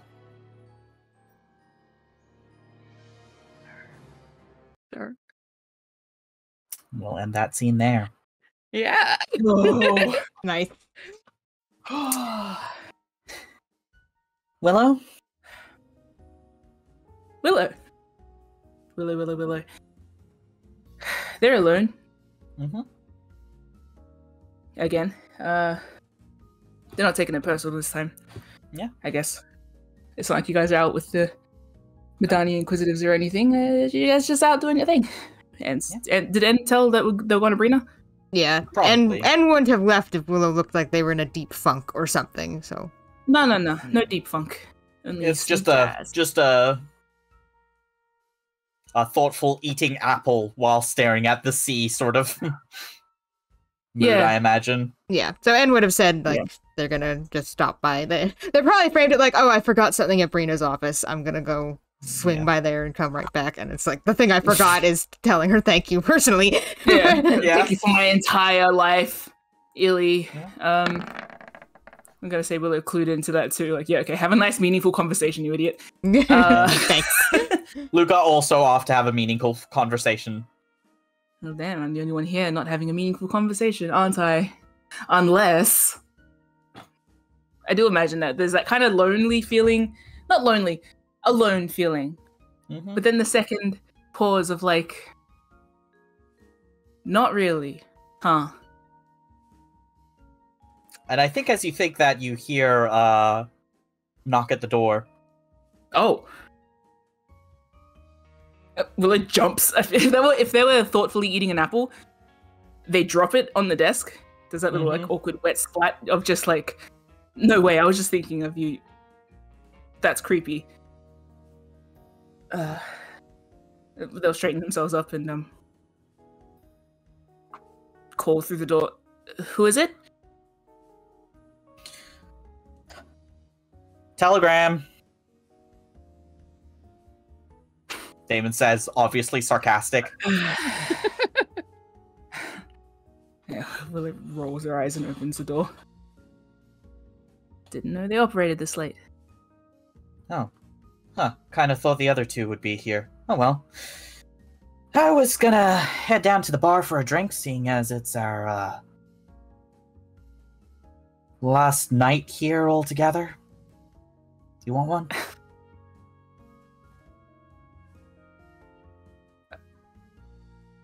Willow nods Right. awkwardly.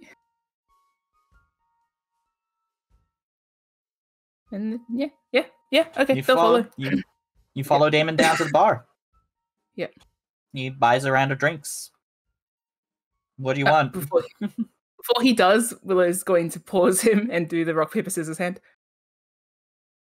Okay. How did we do this last time? 1 and I think 2. it was a 3. Yeah, 1, 2, 3. yeah. So it was 1 for rock, 2 for paper, 3 for scissors. So Yeah. roll a d3. Rolling a d3. Roll. Is it like that? Yeah. Rock beats scissors. Willow relents. He can buy the drinks. They will just get something nice. A cocktail kind of vibe. Okay. Do they have pineapples here? Yeah. I think Regal Port. I like pina coladas and getting caught in the rain, right? Yeah. I think you can get a pina colada here in Regal Port. I'm sure they. For the branding, at least. Come on, right? Yeah. Yeah. This isn't a tropical pirate situation, Yeah, I know. but sure. For the They have vibes, for the imports. branding. Yeah. I'm one of them. Anyway. So you get a pina colada. I think Damien gets probably a Boilermaker. What? Cool. It is a shot of whiskey dropped into a pint of beer. Oh my god. That is so uncle, like, you know. I Anyway. was thinking idly of this super rare whiskey that they have, but they'll probably mention off the cuff, we'll have to do drinks again when the others are back. Sounds good. Cheers. Damon clinks the glass. I imagine you're like sitting somewhere in like a little booth away from the Yeah. main bar. Just sort of quiet evening ambience. There's like a band playing, a little bit of light jazz. Across from each other, you reckon? Yeah.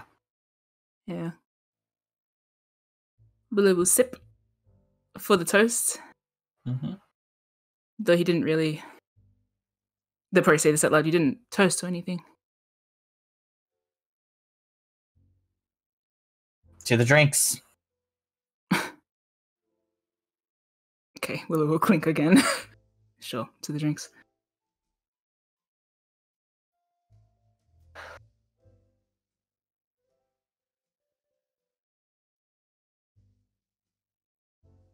Just kind of lose themselves in thought again. Just looking out at the bar. Mm-hmm. Look, I have a glance at Damon. I don't even think Willow wants to inside check him at the moment. Well, I'm gonna say that Damon is like sort of watching you carefully. Okay, so Willow gets that feeling of like eyes. Yeah, it's not like an intrusive watching so much as like a. I get that feeling of eyes. Brain just slips back to, oh god, I got gazed at all those eyes.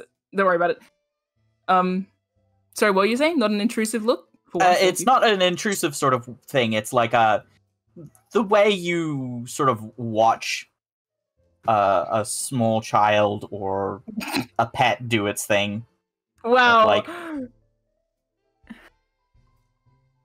it's the family member checking up on you without words. Yeah. Vibe. Willow does a little nose wrinkle when they notice that look, and then sort of roll their eyes and look back at him.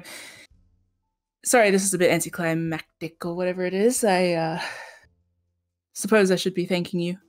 Not I suppose, I should be thanking you, and the case is solved. Not like either of us were ever in on the case specifically for those purposes, but I,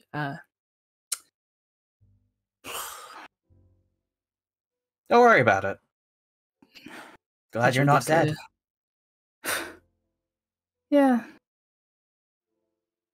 Just frustrated, but alive, so that'll do.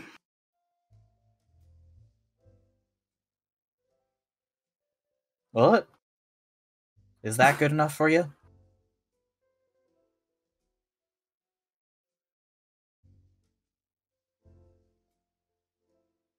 No.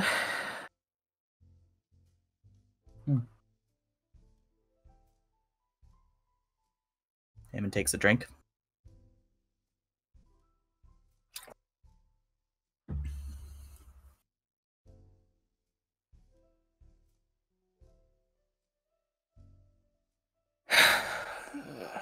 Really doesn't know. Like, it's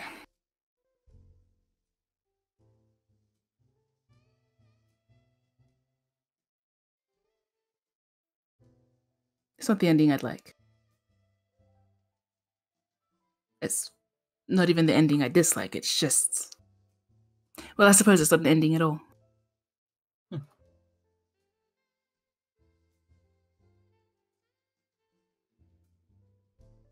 So what are you going to do about it?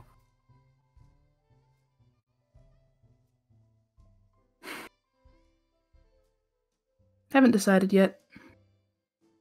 Keep Fine. snooping, I expect.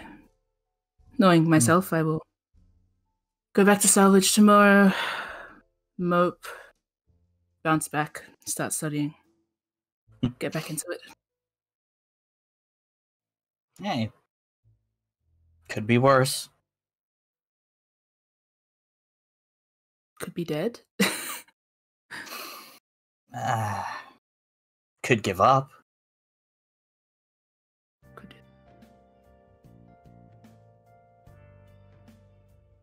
No. Suppose I've done that a bit too much lately. Sort of getting bored of it. As you're well aware. In fact, as you're partly responsible for, so. Sorry for dragging you out of retirement. You didn't do it alone. It's insensate. Everyone seems to be yanking me back into this... into the fray, onto the seas. I don't know which analogy to use here. Really takes a drink.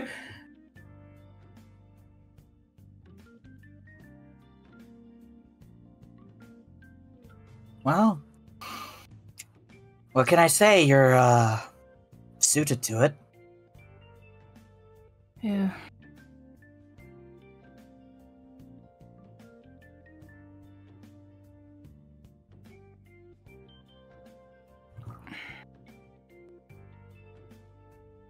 Nevertheless, I won't keep you waiting. Oh?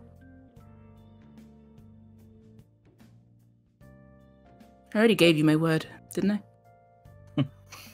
Though I'm not entirely sure that you registered it as such.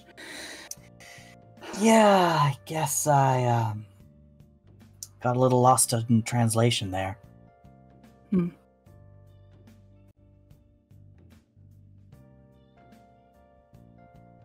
Hey, I can learn new tricks. What do you mean? I'm an old dog. Aware of that. What do you mean? It's the saying, you can't teach an old dog new tricks. Yeah. I was trying to say, what tricks are you talking about? Learning how to understand you. I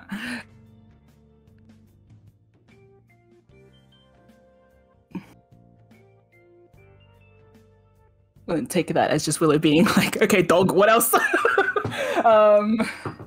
Y'all bastard. The others may take more convincing, however. So. Yeah, I remember.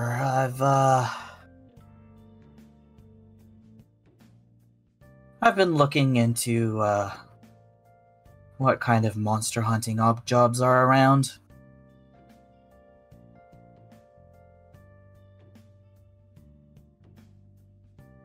Good. See if I can't convince Luca that I'm not gonna lead you all to your doom. At least not on purpose.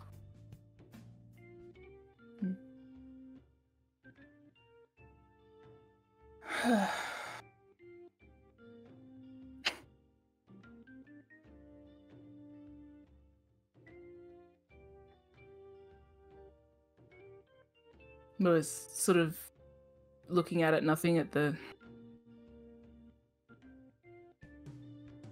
Leading back home, that's kind of inherently leading back to doom is the thought that Willow has, but they don't really want to say it. Actually, no, they will say it. I think for as long as you are leading us back to... Back, To Siri?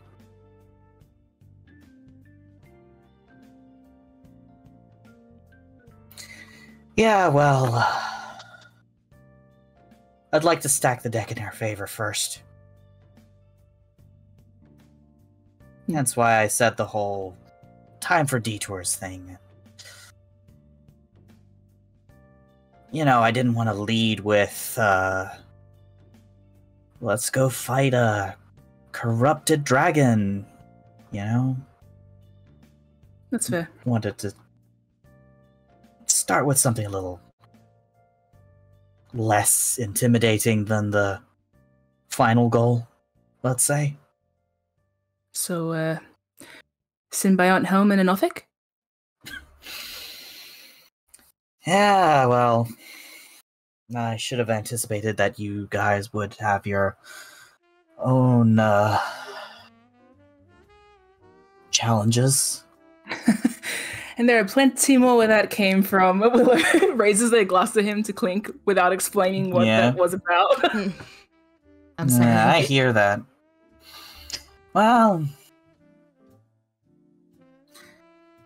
honestly, kind of naive on my part to think we would get up and go that quickly. Whatever.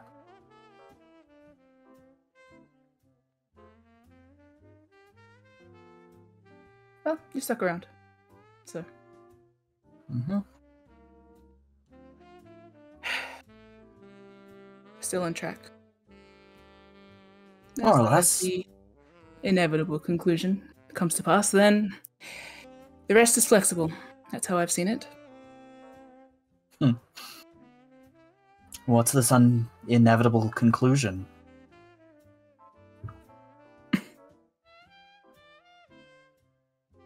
We save your brother.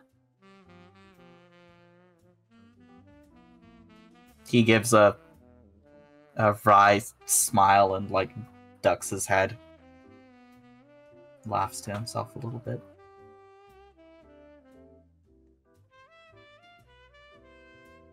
Make an insight check.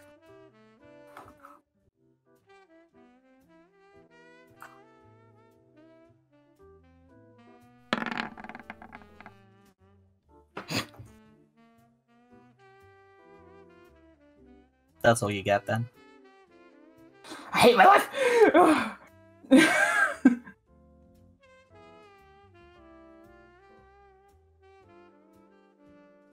You know what? Stuff it. Willow's going to add to it. Hell, might even save you as well. Me? Hmm. What do I need saving from? Other than the three of you draining my finances dry. Ah, yeah. It's a joke. I'm good. I don't have any money to pay you back anyway. Oh, though I did steal a fair bit today. Yes, the other day.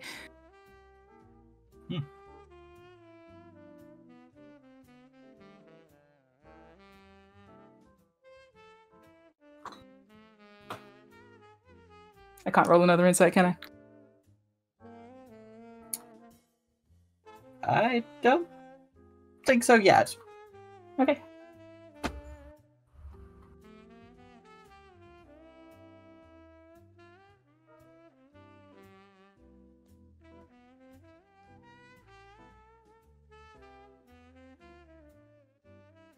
They're sort of just throwing things out there. They said that it's he's free to insight, but I think Willie's kind of just saying what's on their mind at the moment. So Yeah. That's Yeah. fair.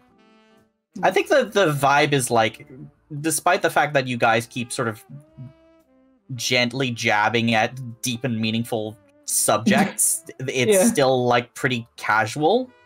yeah, the tone is You deliberately just- so as well. It's just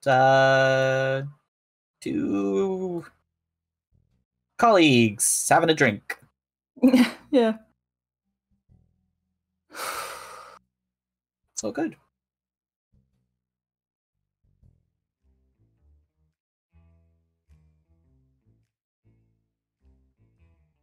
Damon swerved it back to us paying money, so that seems like the end of that little thread. It was a joke. Oh yeah, no, I know. That's what I mean. Like the end of. I can't tell if he swerved off it so that we just stay off it or what. It No, was it's more better to than make light. Yeah. Trying to think. So what are you supposed to save me from again? Oh, you're still going.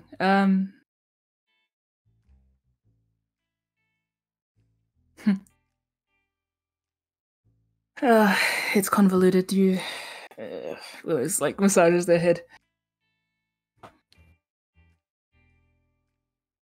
Can't think of a better place to talk about convoluted and esoteric bullshit than at a bar over a couple drinks. Well, I suppose I've attempted to articulate my thought processes in worse situations recently.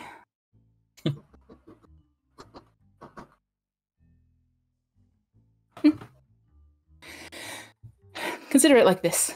You have tracks. And they're all going downhill. All of them. Some of them Mhm. from a steady height, some of them quite steep. Some of them start low and then go lower. It's imagine this rail cart system of sorts. Mhm. And everybody is, say, sitting in a cart that is heading down this rail, this path. At Mhm. the end, presumably, there will be a conclusion.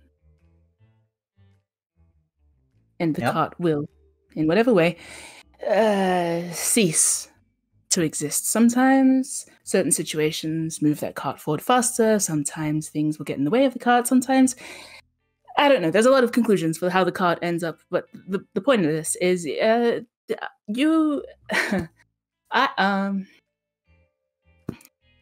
at the end, assured destruction is what I'm getting at. If you understand what I mean, sort of like Kenneth. Inevitably, you end up at a conclusion that is devastating or devastation. Sometimes both. In this case of Kenneth specifically, but I don't necessarily know. What I'm trying to say is that at some points you can guide the cart, slow the cart, redirect the cart, put it on a better rail, perhaps, but you have to do this all while it's moving. And I suppose I could just say that I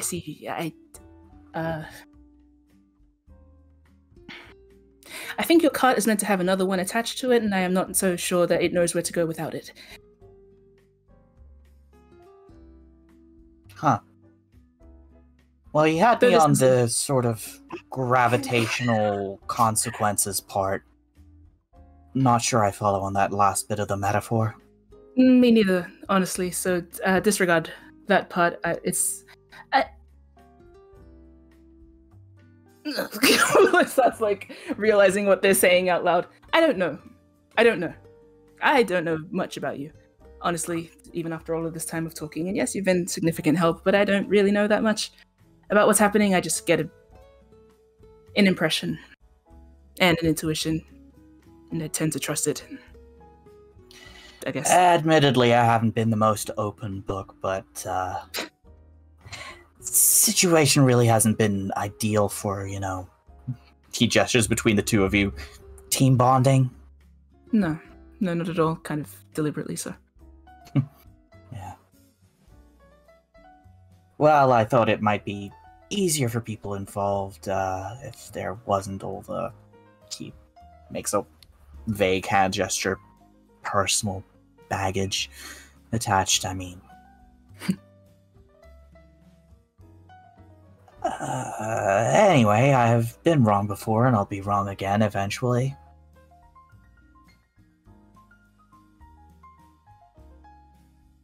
The extended point of this was, yeah. You need help? I can help. Something like that. Yeah. Feelings mutual. Well, What, are you gonna say you don't need help?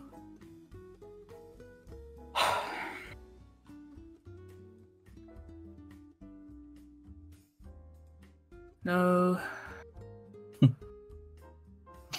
He reaches across the table and gives you a little head ruffle. Lewis slaps his hand. I think he laughs. I take it back. Oh, yeah? Mm. Now that I'm being nice to you, you don't like me anymore?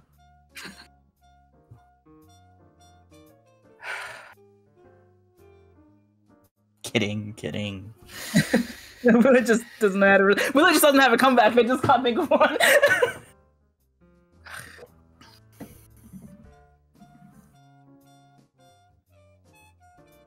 Anyway. Ugh.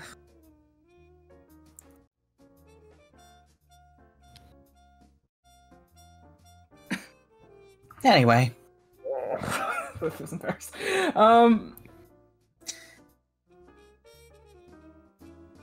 We'll see where we stand after our little...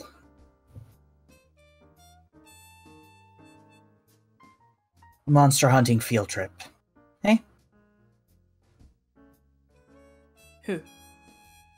Oh, the team. Oh, yes. Yeah, of course. They'll come around. Oh, rather, they'll come to their own conclusions and we will work with them. Exactly what you just said, yes.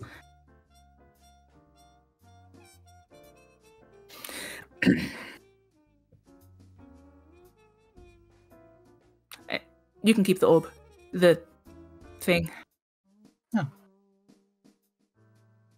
Well, thanks. You can consider that recompense for putting up with everything for the past months. Keeps me on my toes. I've gotten a little complacent, I think.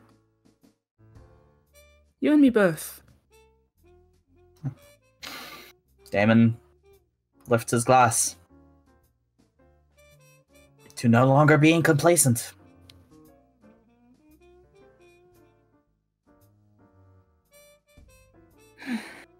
Willow's not used to someone else leading the cheers, but they're not gonna oppose it.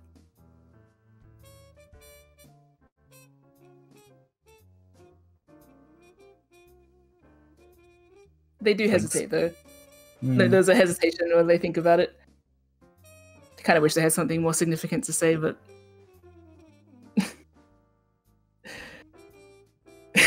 just the only thing they can think of saying is like, to buying an umpire's coin before my first appointment.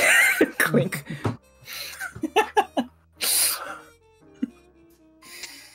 Ah. I didn't even get to stab him. Not even a little. Oh, I'm sorry, man. Maybe you can do it on his way out while they're putting him on the prison ship. What am I going to do? Hunt Wilfred Bartosz down and just stab him a little for the sake of it? It's not worth it. I should have just stabbed him the first time. Ah, well. Next time, huh? Next time. Yes, I'll go stab his father.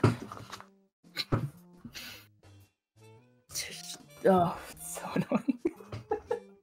Willa does just collapse into the table laughing like... I think Damon is amused at you and does like a sort of jokey, patronizing there pat on your shoulder. Yeah. I think you guys, it's your fault for bringing in the god. Like at that time, the god came in and interrupted my moment. I was about to stab him. And Willis starts being like, "It's actually your fault for fetching the cavalry." I think like you two like shoot the shit of like being mock offended about why you didn't get to stab Warfred. Yeah. It's very silly. It is. It works. So do we leave you on that note? I think so. Is that the final shot of the scene of like you litigating against Damon for stealing your thunder by calling in the guard? Yeah, by doing exactly what like he should have done, doing all the right things. It's a way of acknowledging that he did good work for us, but also how dare you steal my moment. Damon says, all right, well, next time I'll make sure to give them instructions to wait until you stab the guy first before coming in and saving her. Yes, exactly. Slow the cart. Let me reach my inevitable conclusion of just stabbing him just a little. Oh my gosh. Make sure to let you get the killing blow on the next one.